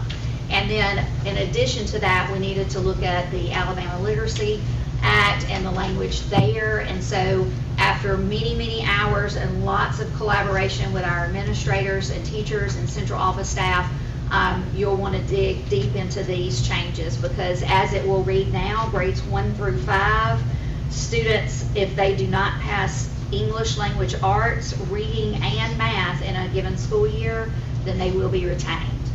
And then also the language for the Alabama Literacy Act, we felt that was important to be there so that parents are aware of what will be coming down effective for the 23-24 school year. And I know you guys have been through lots of conversations concerning the Literacy Act. Moving to, so that will help our administrators, because we will have the same retention policy for grades 1 through 5, where in the past we had a policy for 1 through 3 and 4 through 6, but bringing in that grade 5 to those lower grade, that will also meet some of the requirements that will be coming down from the Numeracy Act that you'll. Ms. McNider, will Yes. families know that their child's not on target for promotion? prior to yes, the end yeah, of third so grade. And this is in the policy, but as you read through it, you'll see where there's requirements for schools to make sure that they communicate. There's checkpoints, and there's requirements for them to make sure that they communicate with parents. There's actually a retention warning letter that comes, and then required parent conferences, follow-up. Of course, you bring in MTSS. They're going to be required to be on, RTI, move them to Tier 2, Tier 3 instruction as they're not progressing. Okay? And then on your second page, we adjusted the promotion and retention for grades 6 through 8. And so again, students in grades 6 through 8 must pass English, language arts, math, and one other core content area, that being science or social studies, to promote to the next grade level. So we're just bringing some more rigor and accountability to our students, and we really see that if we begin, if we catch them in these early grades, that will begin to trend up and increase our graduation rate. Okay? So that is policy 6.19. Policy 6.21, which is granting 8th grade credit toward graduation requirements. This will be removed completely with the updates with the math course of study in 2019, implemented accelerated math for grades 7 and 8. So that helps take care of that. So this is just an obsolete policy that we'll just be removing completely. And that is it. Thank you, Ms. McNiner. Okay, thank you. Ms. Leslie Pope? So we have several little areas in the finance. Policy 3.03, budget deadlines and schedule. What I did in that is I adjusted the language stating that the Watauga County Board of Education shall provide preparation and adoption of an annual budget, and removed that the superintendent was responsible for it, and that we were to present this, unless Dr. Boyd, you would like to go ahead. No, ma'am. No, ma'am. And removed that it had to be presented in July. We adhere to state guidelines about the presentation, and as long as it's before the September 15th. So we've just addressed those little small areas. The next policy adjustment was 3.08, and the only adjustment to that is striking out "and the superintendent," because it stated that all reconciliations and financial reports shall be signed by the person preparing the reports, and the superintendent doesn't prepare the financial reports, so we struck that out. Policy 3.17, contracts with individuals or agencies. The only change to this is in the last sentence, the board shall approve any contract in excess of, the original was $15,000. I've moved it to, with your permission, to $40,000. And if y'all would like to discuss an even higher number, we'll be fine with that. We'll just start somewhere. That's a negotiating point. And then policy 3.19, just removing it altogether. It seems to be redundant. It's very similar to policy 3.17. 3.20, the procurement policy, struck out in excess of $15,000 because this policy specifically addresses the bid law, and as legislature changes bid law, we don't want to have those conflicts of dollar amounts in there. So strike that and stay in compliance with bid law. I added a bullet regarding examiner of public accounts approved purchasing cooperatives, because that was not in there originally as an opportunity for us to use procurement. And so that is the change on that policy. Policy 4.29, work periods. Struck out in item 1 where it talks about 9-month personnel's work period shall encompass 187 days and begin on the date set, added within each annual school calendar, and struck out for institute days. As we're going forward, we all know teachers and aides come back before Institute Day, so we need to adjust that language. Policy 4.33, annual leave. Made 2 additions. Added, annual leave may accumulate up to a maximum of 20 days per year. As of July 1, any annual leave days in excess of 20 will be forfeited. Struck out, the board shall not make cash payments for unused vacation days. Added, Upon retirement, resignation, or termination, an employee will be paid for accumulated annual leave up to 20 days. This policy adjustments affect 12-month individuals that earn annual leave. What we're seeing is those employees have those days built up. When they turn in for their retirement, their resignation, they're not going to forfeit those days. They've earned them, they've worked hard, but what happens is it puts the board in a bind because they're gone, and you need that knowledge to help bring in for the next person. So that's the reason for the addition and change to that. The following policy, 4.43, family medical leave, added from in the third paragraph, from the inception of the event, the 12-week FMLA is to be charged concurrently with all accumulated leave. The strikeout in the next sentence, allow or. It should read, the board may require that paid leave be taken prior to granting unpaid leave.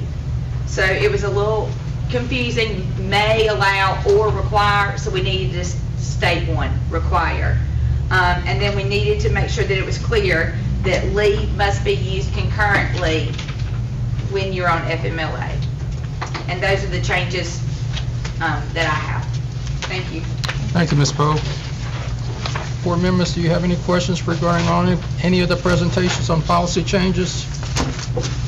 All right, well, we'll move on to the next item, which is I2, the Student Code of Conduct. Ms. Tisha Adams will make that presentation. First of all, I would like to thank all the committee members for providing their input as it relates to the Code of Conduct. Those conversations were very beneficial as we move forward to making possible changes to the code. But before that can happen, we have to make certain that our policy changes are revised as well as approved. Once they are approved, then we can move forward with making some adjustments to our Code of Conduct book. But we also use other sources as well to other data to drive our Code of Conduct book. Tomorrow we have to certify our SIR report, our school incident report on tomorrow. That will be finalized, so we have to use that document. Also, we use the document from the State Department as it relates to the behavior codes. We have to make sure those SIR codes are in line with Power School and AIM. So we have to look at that information and look at that language as well. Also, we look at our bullying reports that we receive, our Title IX reports, as well as our mental health reports. At the end of the school year, schools have to provide us with an end of the year at-risk report that we use. That consists of 3 phases, our academics, our discipline, as well as counseling services provided to students. So we look at all that data and we make decisions as well. Most importantly, we look at our Alabama Administrative Code, and we work hand in hand with the board attorney so we can make sure when we implement the Code of Conduct that the principals will be provided immunity in case something happens. So we have to look at all those sources and make the best decision for our school district. Correct. So with our Student Code of Conduct, instead of approving it this month, what we're going to do is, because we have so many policy changes and the policies are tied to the Code of Conduct, we're going to do it all next month. So you'll have a whole month to look at these policies and a month to look at the Code of Conduct. And in order to do the Code of Conduct and do it the best possible way, we need all the data, all the end-of-year data that she's waiting on to be collected so we can make sure it's the best that it can be. So at the July board meeting, you'll have it ready. You'll be able to approve both of them at the same time. Thank you, Ms. Addison. All right, our next presentation is from Ms. Dial. Come on down, Ms. Dial.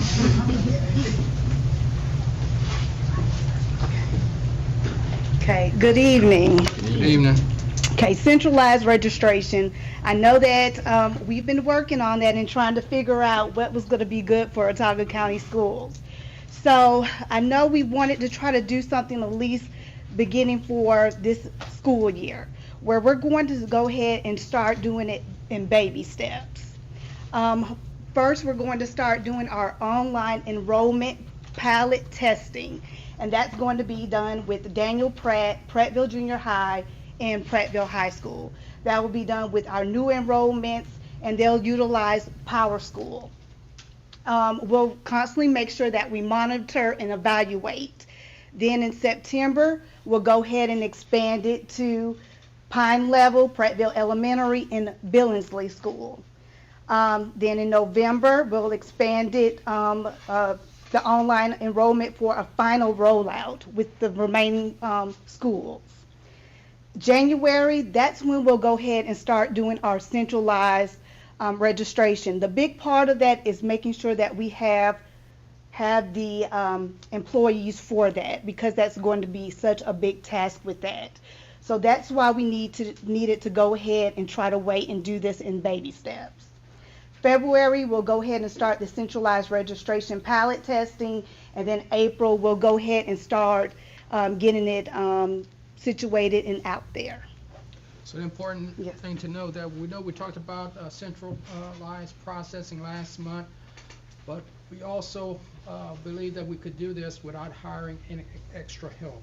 So we're doing it in small steps, as Ms. Dow says, and we're going to pull people throughout the year to help get this done. But eventually we're going to be fully on board, but by doing it, because it's such a huge ordeal, we're doing it step by step, and we could correct the situation as we're going there. We have our two technology people here in the back of the room, Ms. Lynn Ray and Mr. Tebow here, and they're going to help us coordinate almost all of this stuff here, that help to make sure that it's successful, along with Ms. Floyd. So we'll get it running there, and I think you all will be pleased. Please. Okay.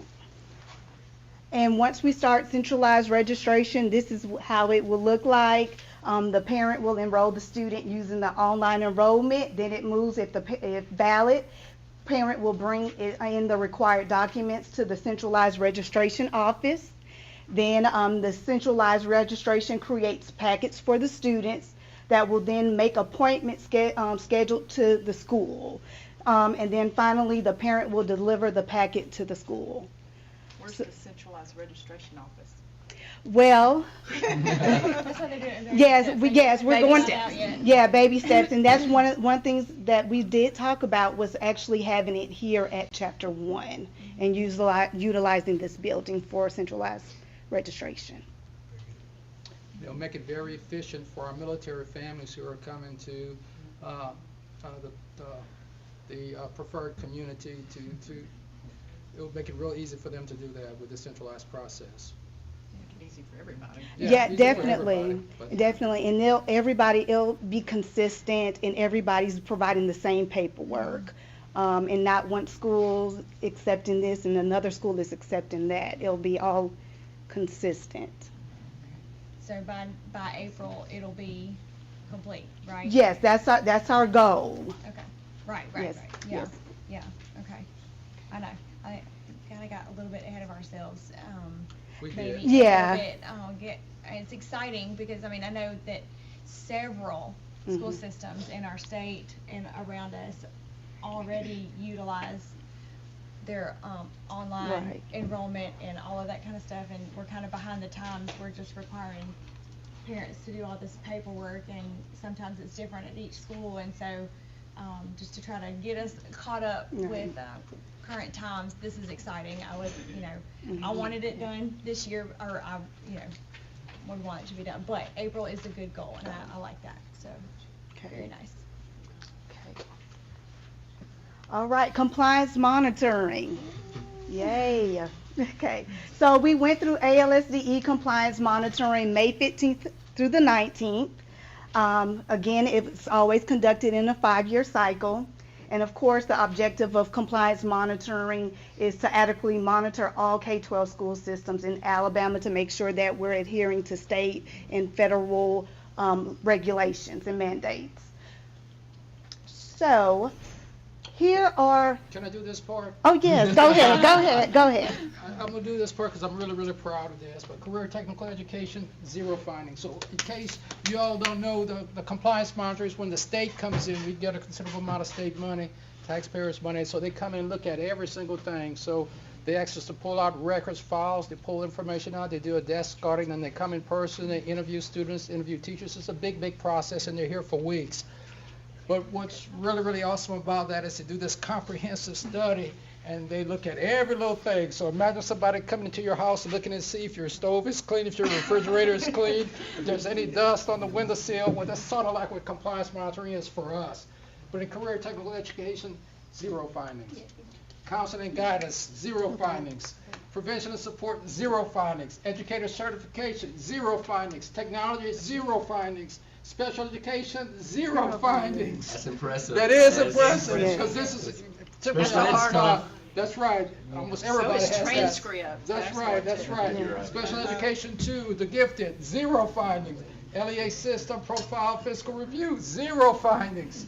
Health and service and nursing, 0 findings, Ms. Addison. All right, LEA accounting and reporting, 3.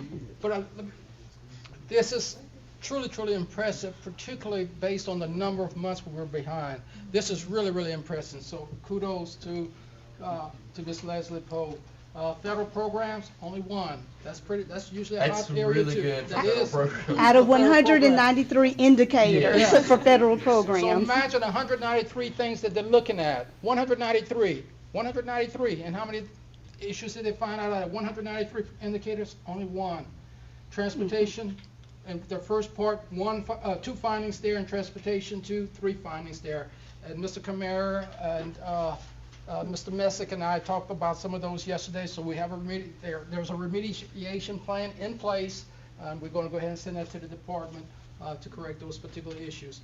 But ladies and gentlemen, this is truly, truly awesome, and they truly deserve a round of applause. for all of their work. So thank you all. Thank you. That's it. Thank you.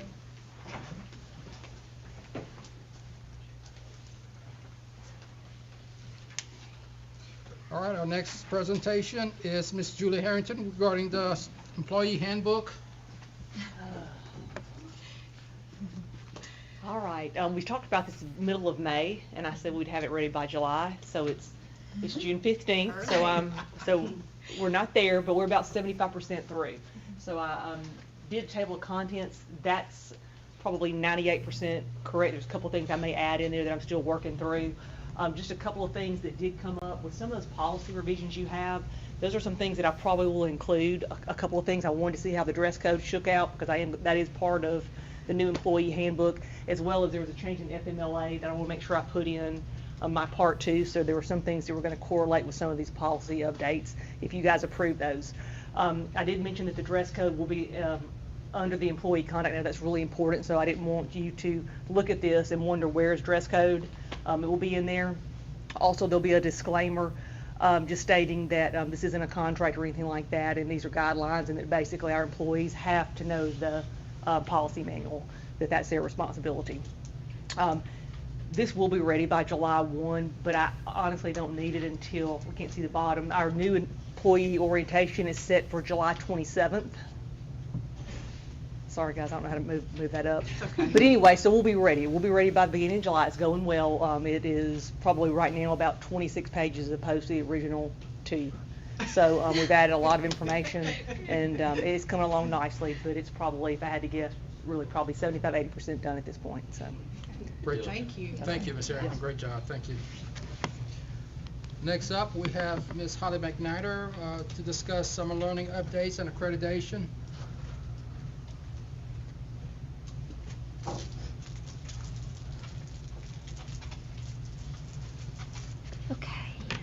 Okay, so I'm going to start with, how does this work? Okay, here we go. So, as you know, we are having summer learning across the district, and so we just kind of broke it down. And before I start, I just want to say there's so many components of summer learning that Ms. Blazek said today. It's like opening and closing school all in 1 month. It is a huge undertaking, and so when you look at the numbers right here, basically I ended up adding them all together, and between our K-6 sites and our, is it on the next one, or is a high school on there? I don't even, it's not on there, sorry, but grades 7 through 12, we're also serving 129 students. So total 749 students. are being served through our summer learning programs. And I just want to say, a lot of people think that it just takes curriculum and teachers to make that happen, but it takes transportation. I mean, we were, through the weather. I mean, it takes federal programs, it takes personnel. It really is like a mini school year, and it just takes a lot. And our sites that are serving these kiddos, and also Dr. Holloway and Ms. Belazic, who are the front runners in helping make this happen. So I just want to say a shout out to them. But there's a snapshot. We had 100 enrolled, and our attendance rates, you can see anywhere, they're all in the 90s. Now yesterday and today they were down, but obviously with the weather, that made that a little difficult. Dr. Stritchett was able to join us today, and we went to visit some of these sites, and the teachers are just teaching their hearts out, and the students are just like sponges everywhere you go. So just a great thing going on with all of those students being served through those programs. So just a snapshot of what's going on there. And so I do want to kick off and say congratulations to Autauga County Schools. You did receive accreditation, so that is very exciting. And before I highlight all of that, I would love for everyone who participated in the accreditation process, please stand up if you're in the room, because keep everybody, principals, all stand up. I see some counselors back there. Please stand up. In fact, everyone in this room needs to stand up, because accreditation involves everyone. It involves every one of you as parents and stakeholders. Without all of what Autauga County Schools, we would have never acquired accreditation. So it takes a small group of people to put all of that in a pretty little package and pass that along to Cognia, but it takes all of those folks and all stakeholders. So I'm going to highlight just a few things from the review. As you guys know, Cognia does all of this process. It used to be called Advanced Ed, but now it is through Cognia. And so on the screen you'll see some of the highlights from that review, and these are what they refer to as key characteristics, and they are critical to the success of our district. So these are just some of the notable achievements in the review under culture of learning. They mentioned our creating and sustaining a healthy culture for learning. Sorry, it's kind of wonky there. The growing need to address social and emotional needs of students in conjunction with their academic growth. We all know that is a high priority across our entire nation, but it was highlighted in the report that was seen throughout our district. Also, the opportunities that we are providing our students to develop 21st century skills. I'm going to refer to my handout because it's a little crooked there, and also our administrators that are participating in stakeholder activities and making sure they bring in all of our stakeholders into the school setting. Under leadership for learning, there was a highlight mentioned for the development of our district strategic plan, and that it includes those measurable goals. That was actually mentioned in the review.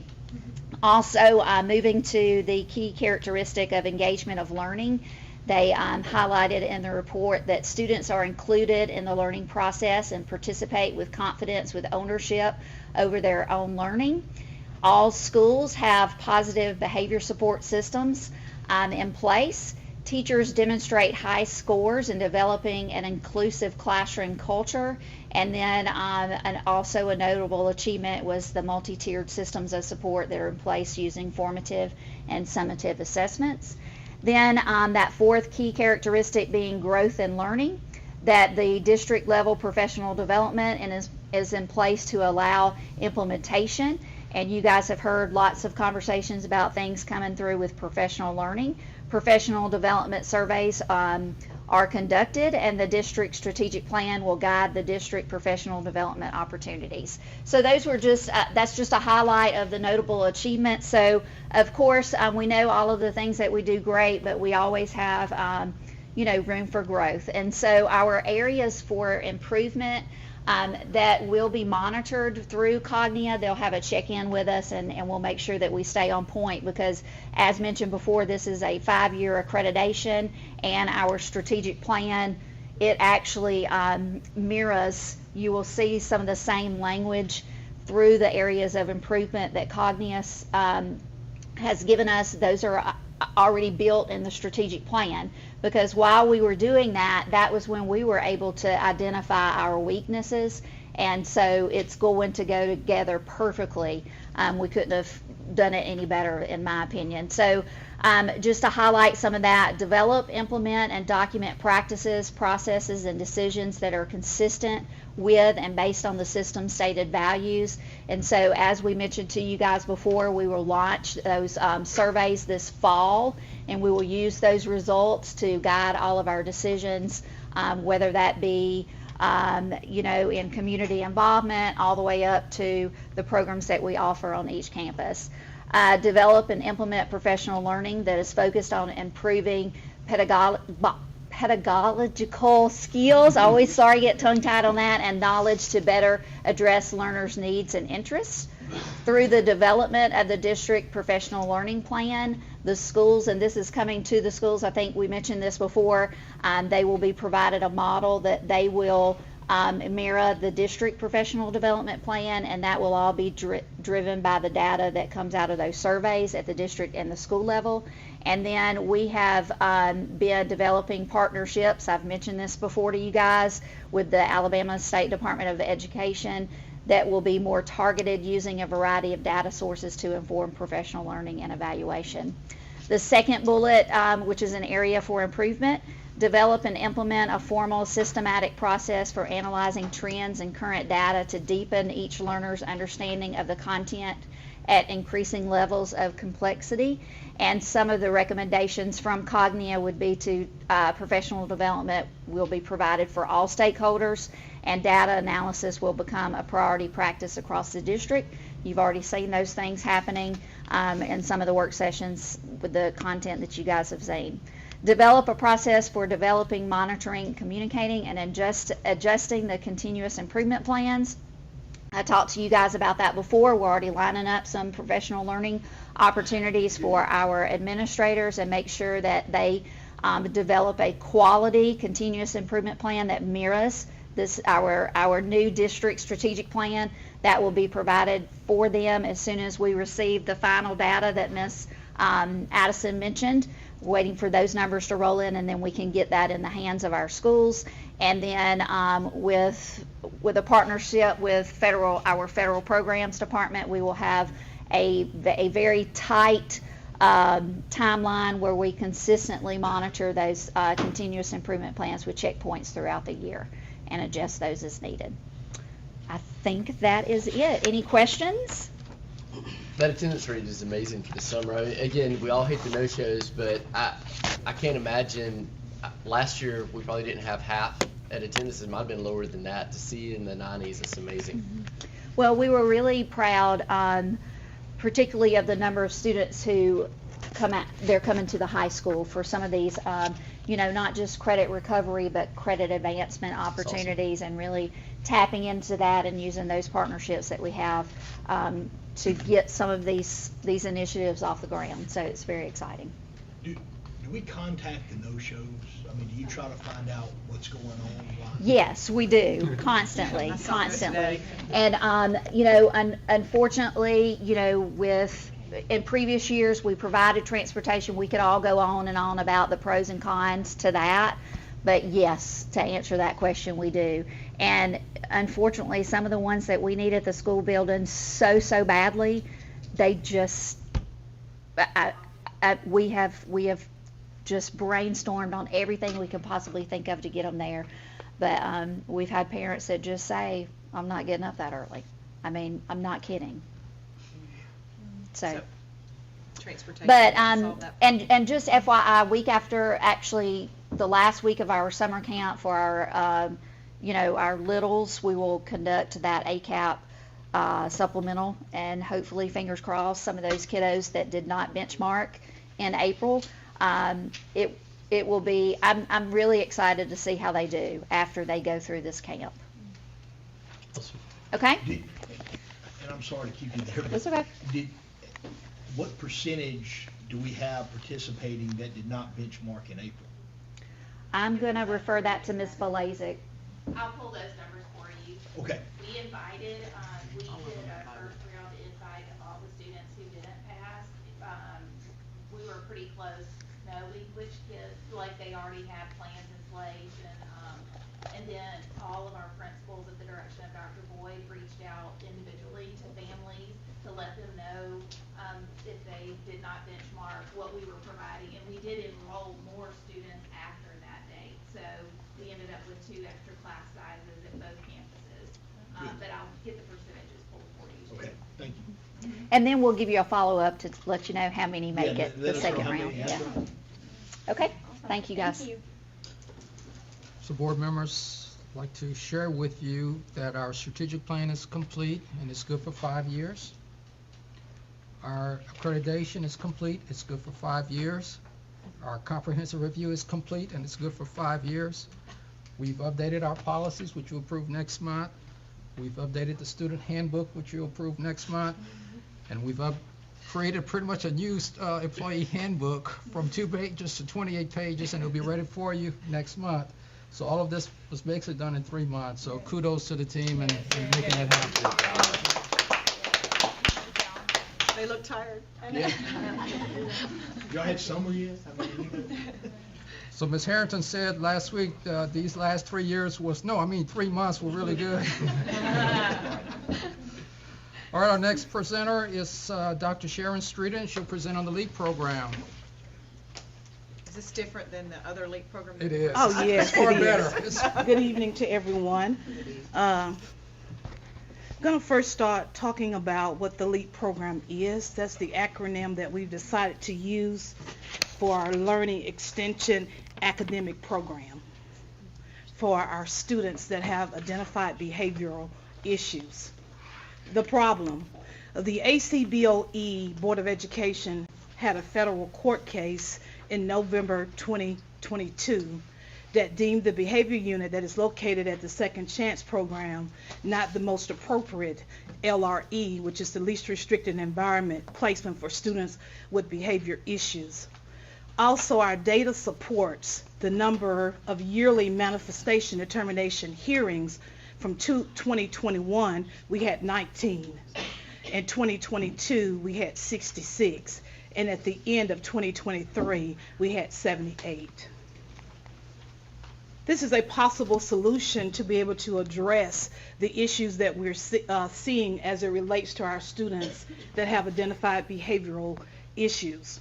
We devised a committee comprised of administrators, teachers, and central office staff members to develop procedures and criteria for the behavior unit, which will be an elementary behavior unit for grades K through 5.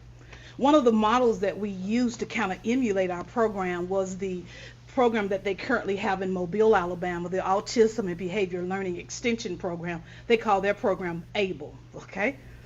And I've already talked to you about our possible name that we will use, the Learning Extension Academic Program. What will be the next steps? We will keep the Second Chance elementary unit in place for our students who have been identified as having punitive infractions. The elementary behavior unit will address grade level for those students, as I've stated earlier, which is grades K through 5. We will ensure prior to those students coming to that behavior unit that the continuum is exhausted, that we've done everything we can do at the school level, that we will make sure that those students also have an FBA, which is a functional behavior assessment, and a BIP. The behavior data will be very, very critical as we make those decisions of those students that will be transitioning to the behavior unit. There will be a checklist of strategies and techniques for those students who will be identified going to the behavior unit. The location for this unit will be at Daniel Pratt Elementary School. That principal at Daniel Pratt was a part of that committee, and she's on board with that as well. The personnel for that particular unit will be 1 SPED teacher and 3 SPED aides. We're looking at possibly transferring a teacher as well as hiring and transferring aides. One of the great things that I like about the behavior unit that we've already found a model.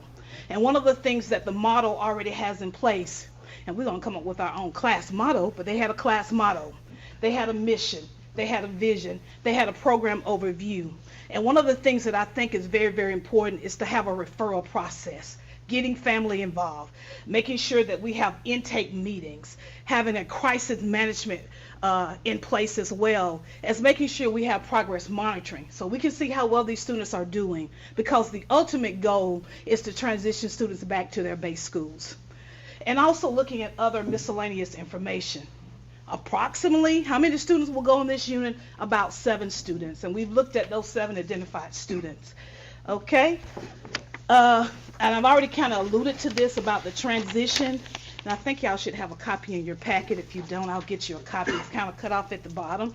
But the transition for these students, I think, is going to be very, very critical. I talked about that with them transitioning back to their base schools, is having an IEP meeting if they're students with disability, if not, having a transition meeting. One of the last things that I want to talk about is transportation. We will have designated drop-offs for each zone for students who maybe live in various zones. The Marbury community will have a zone drop-off there. The central area, there will be a drop-off. Okay. Questions? No, this is a much-needed addition. Something that we have needed in our district for a long time. So I'm very excited to see how this plays out, and I commend you for getting this up and running. So Okay. very good. Okay. So it Thank starts you. in the fall? Yes, ma'am. That's our goal, to get it started in the fall. We're planning it now, so. Yeah, planning it now. Letters, hopefully. If y'all agree with this, we'll send the letters out next week, and I'll make contact with the parents. It's very much needed, so we really appreciate the good work. Thank you, Dr. Thank you. You're welcome. Backpack.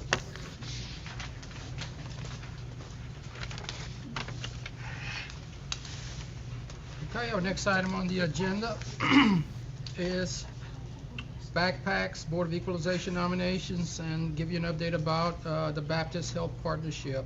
Let's start with the backpacks.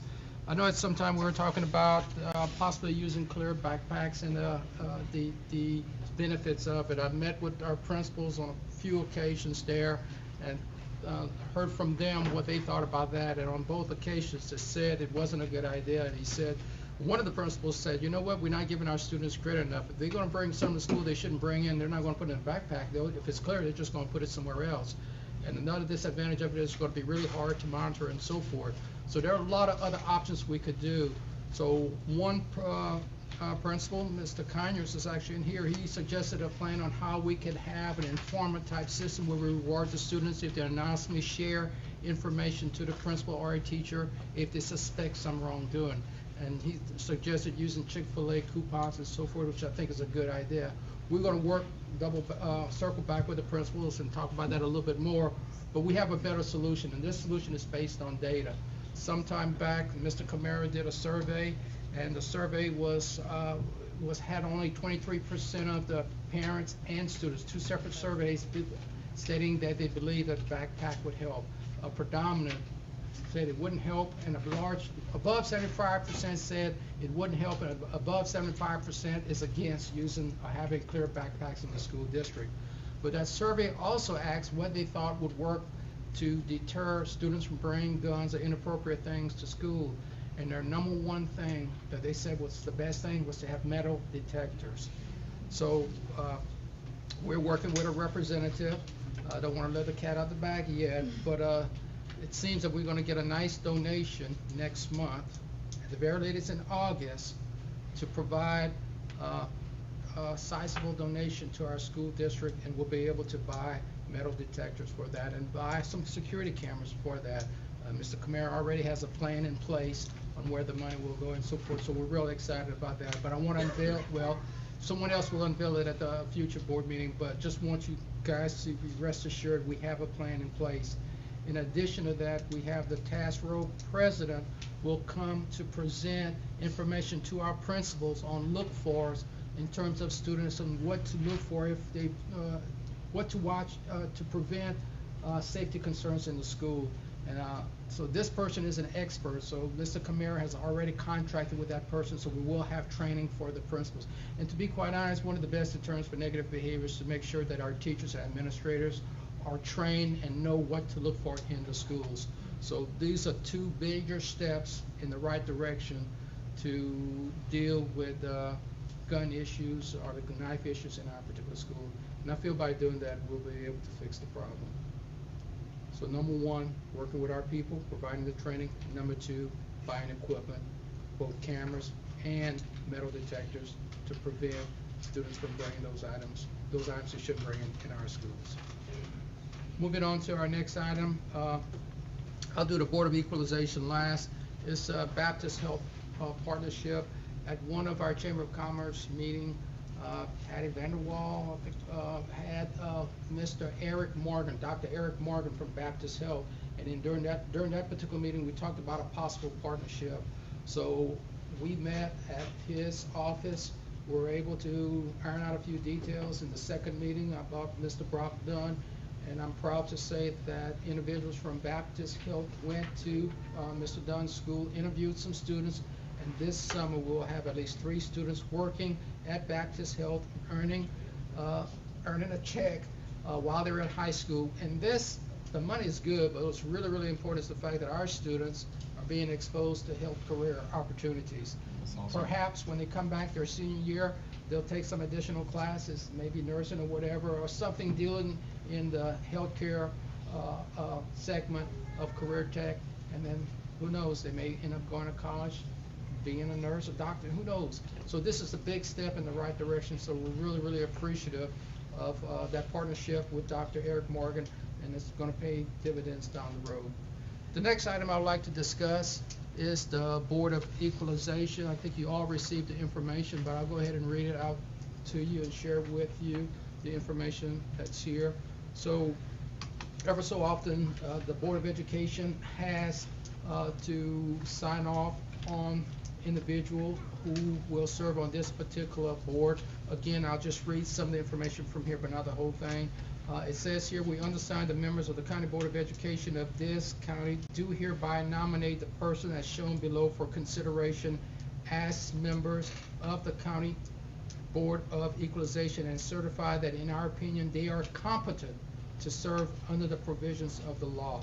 This is based on Alabama Law 40-3-2. So the individuals that are currently on this list is James E. Lester. Also on this list is James Thomas Rainwater. So these 2 individuals are already on here. So as the Board of Education, you can go with 3 new people, you can go with 2 new people, or you could add 1 other person to this, or you could keep the list the way it is here. And at this point, I'll open it for discussion. Dr. Boyd, I'd like to say that, the 2 gentlemen that are on there have been talking to the tax assessor's office. They've been trained. They have done a great job over the past couple of years. I don't see why you change. Yes. I'm sorry, I couldn't find it in my packet and I didn't see anything, but can you just give a brief description of what the Board of Equalization is? Oh, there it is, okay, thank you. Sure. You want to do it or you want me to do it? Either way, you tell me. Go ahead. You want me to do it? Okay. Yeah.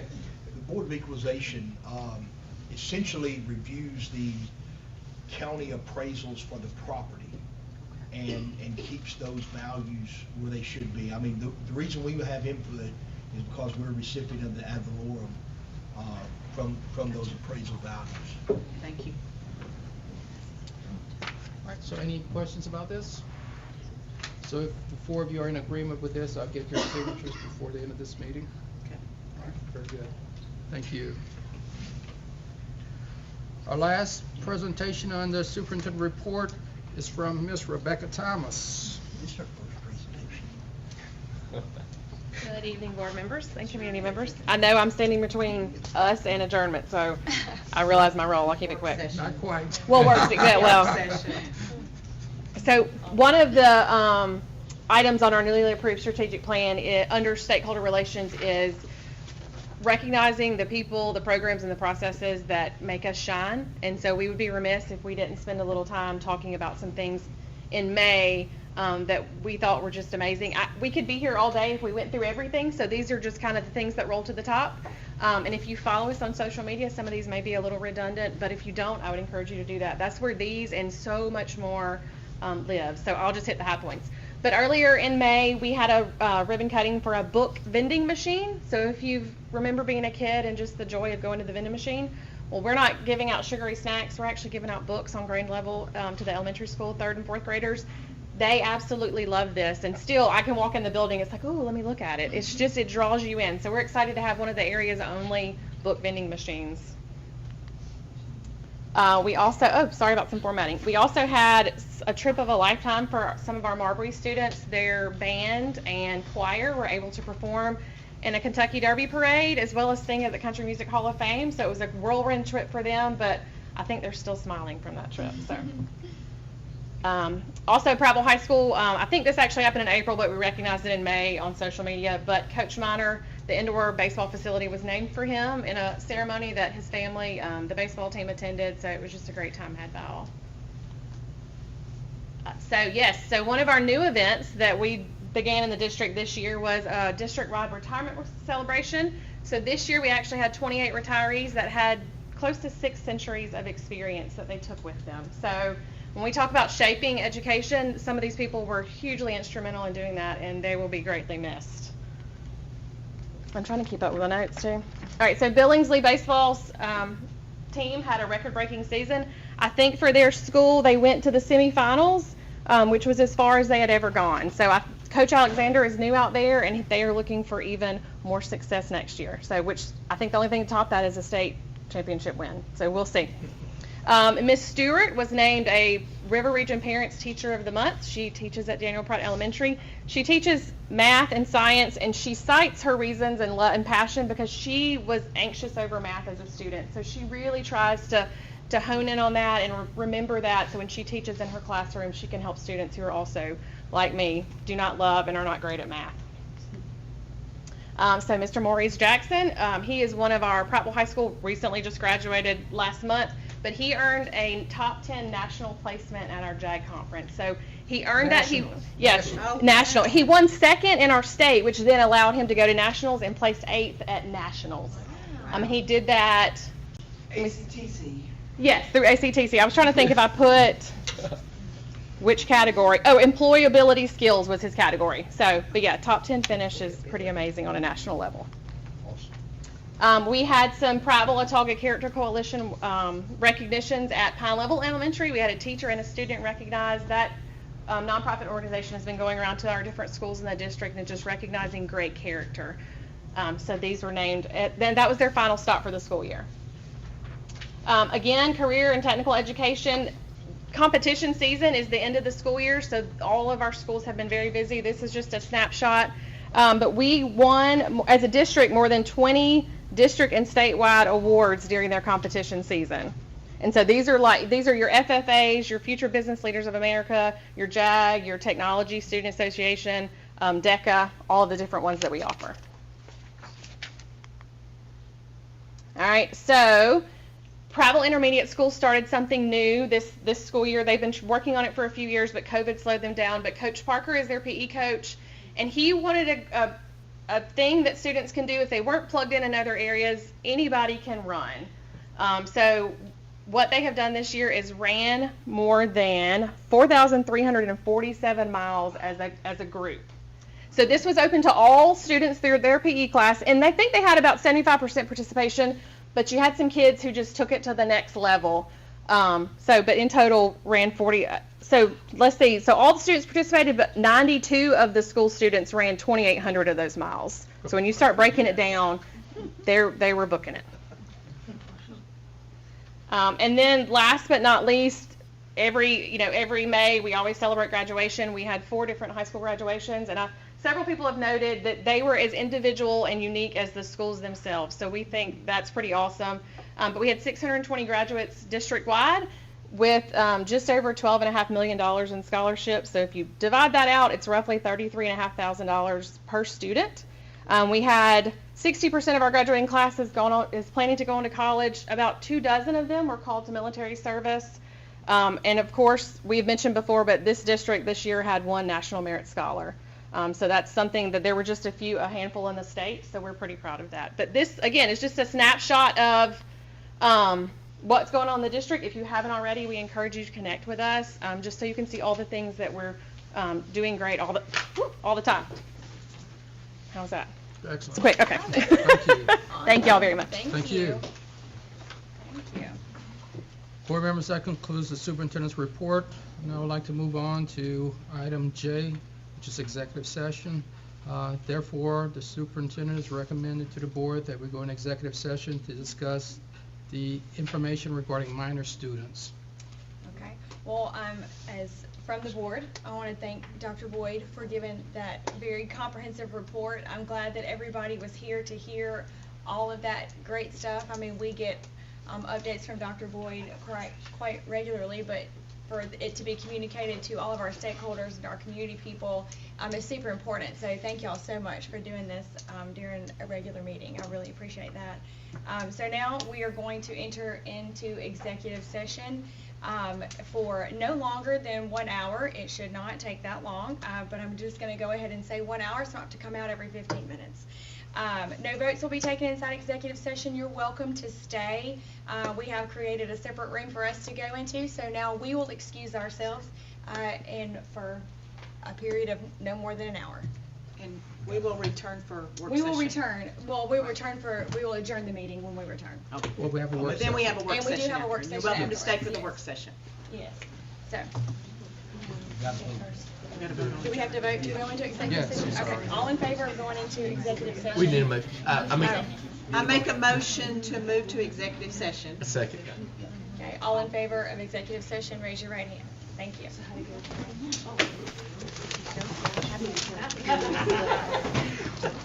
Yeah, you wasn't going to. Okay, good. All right.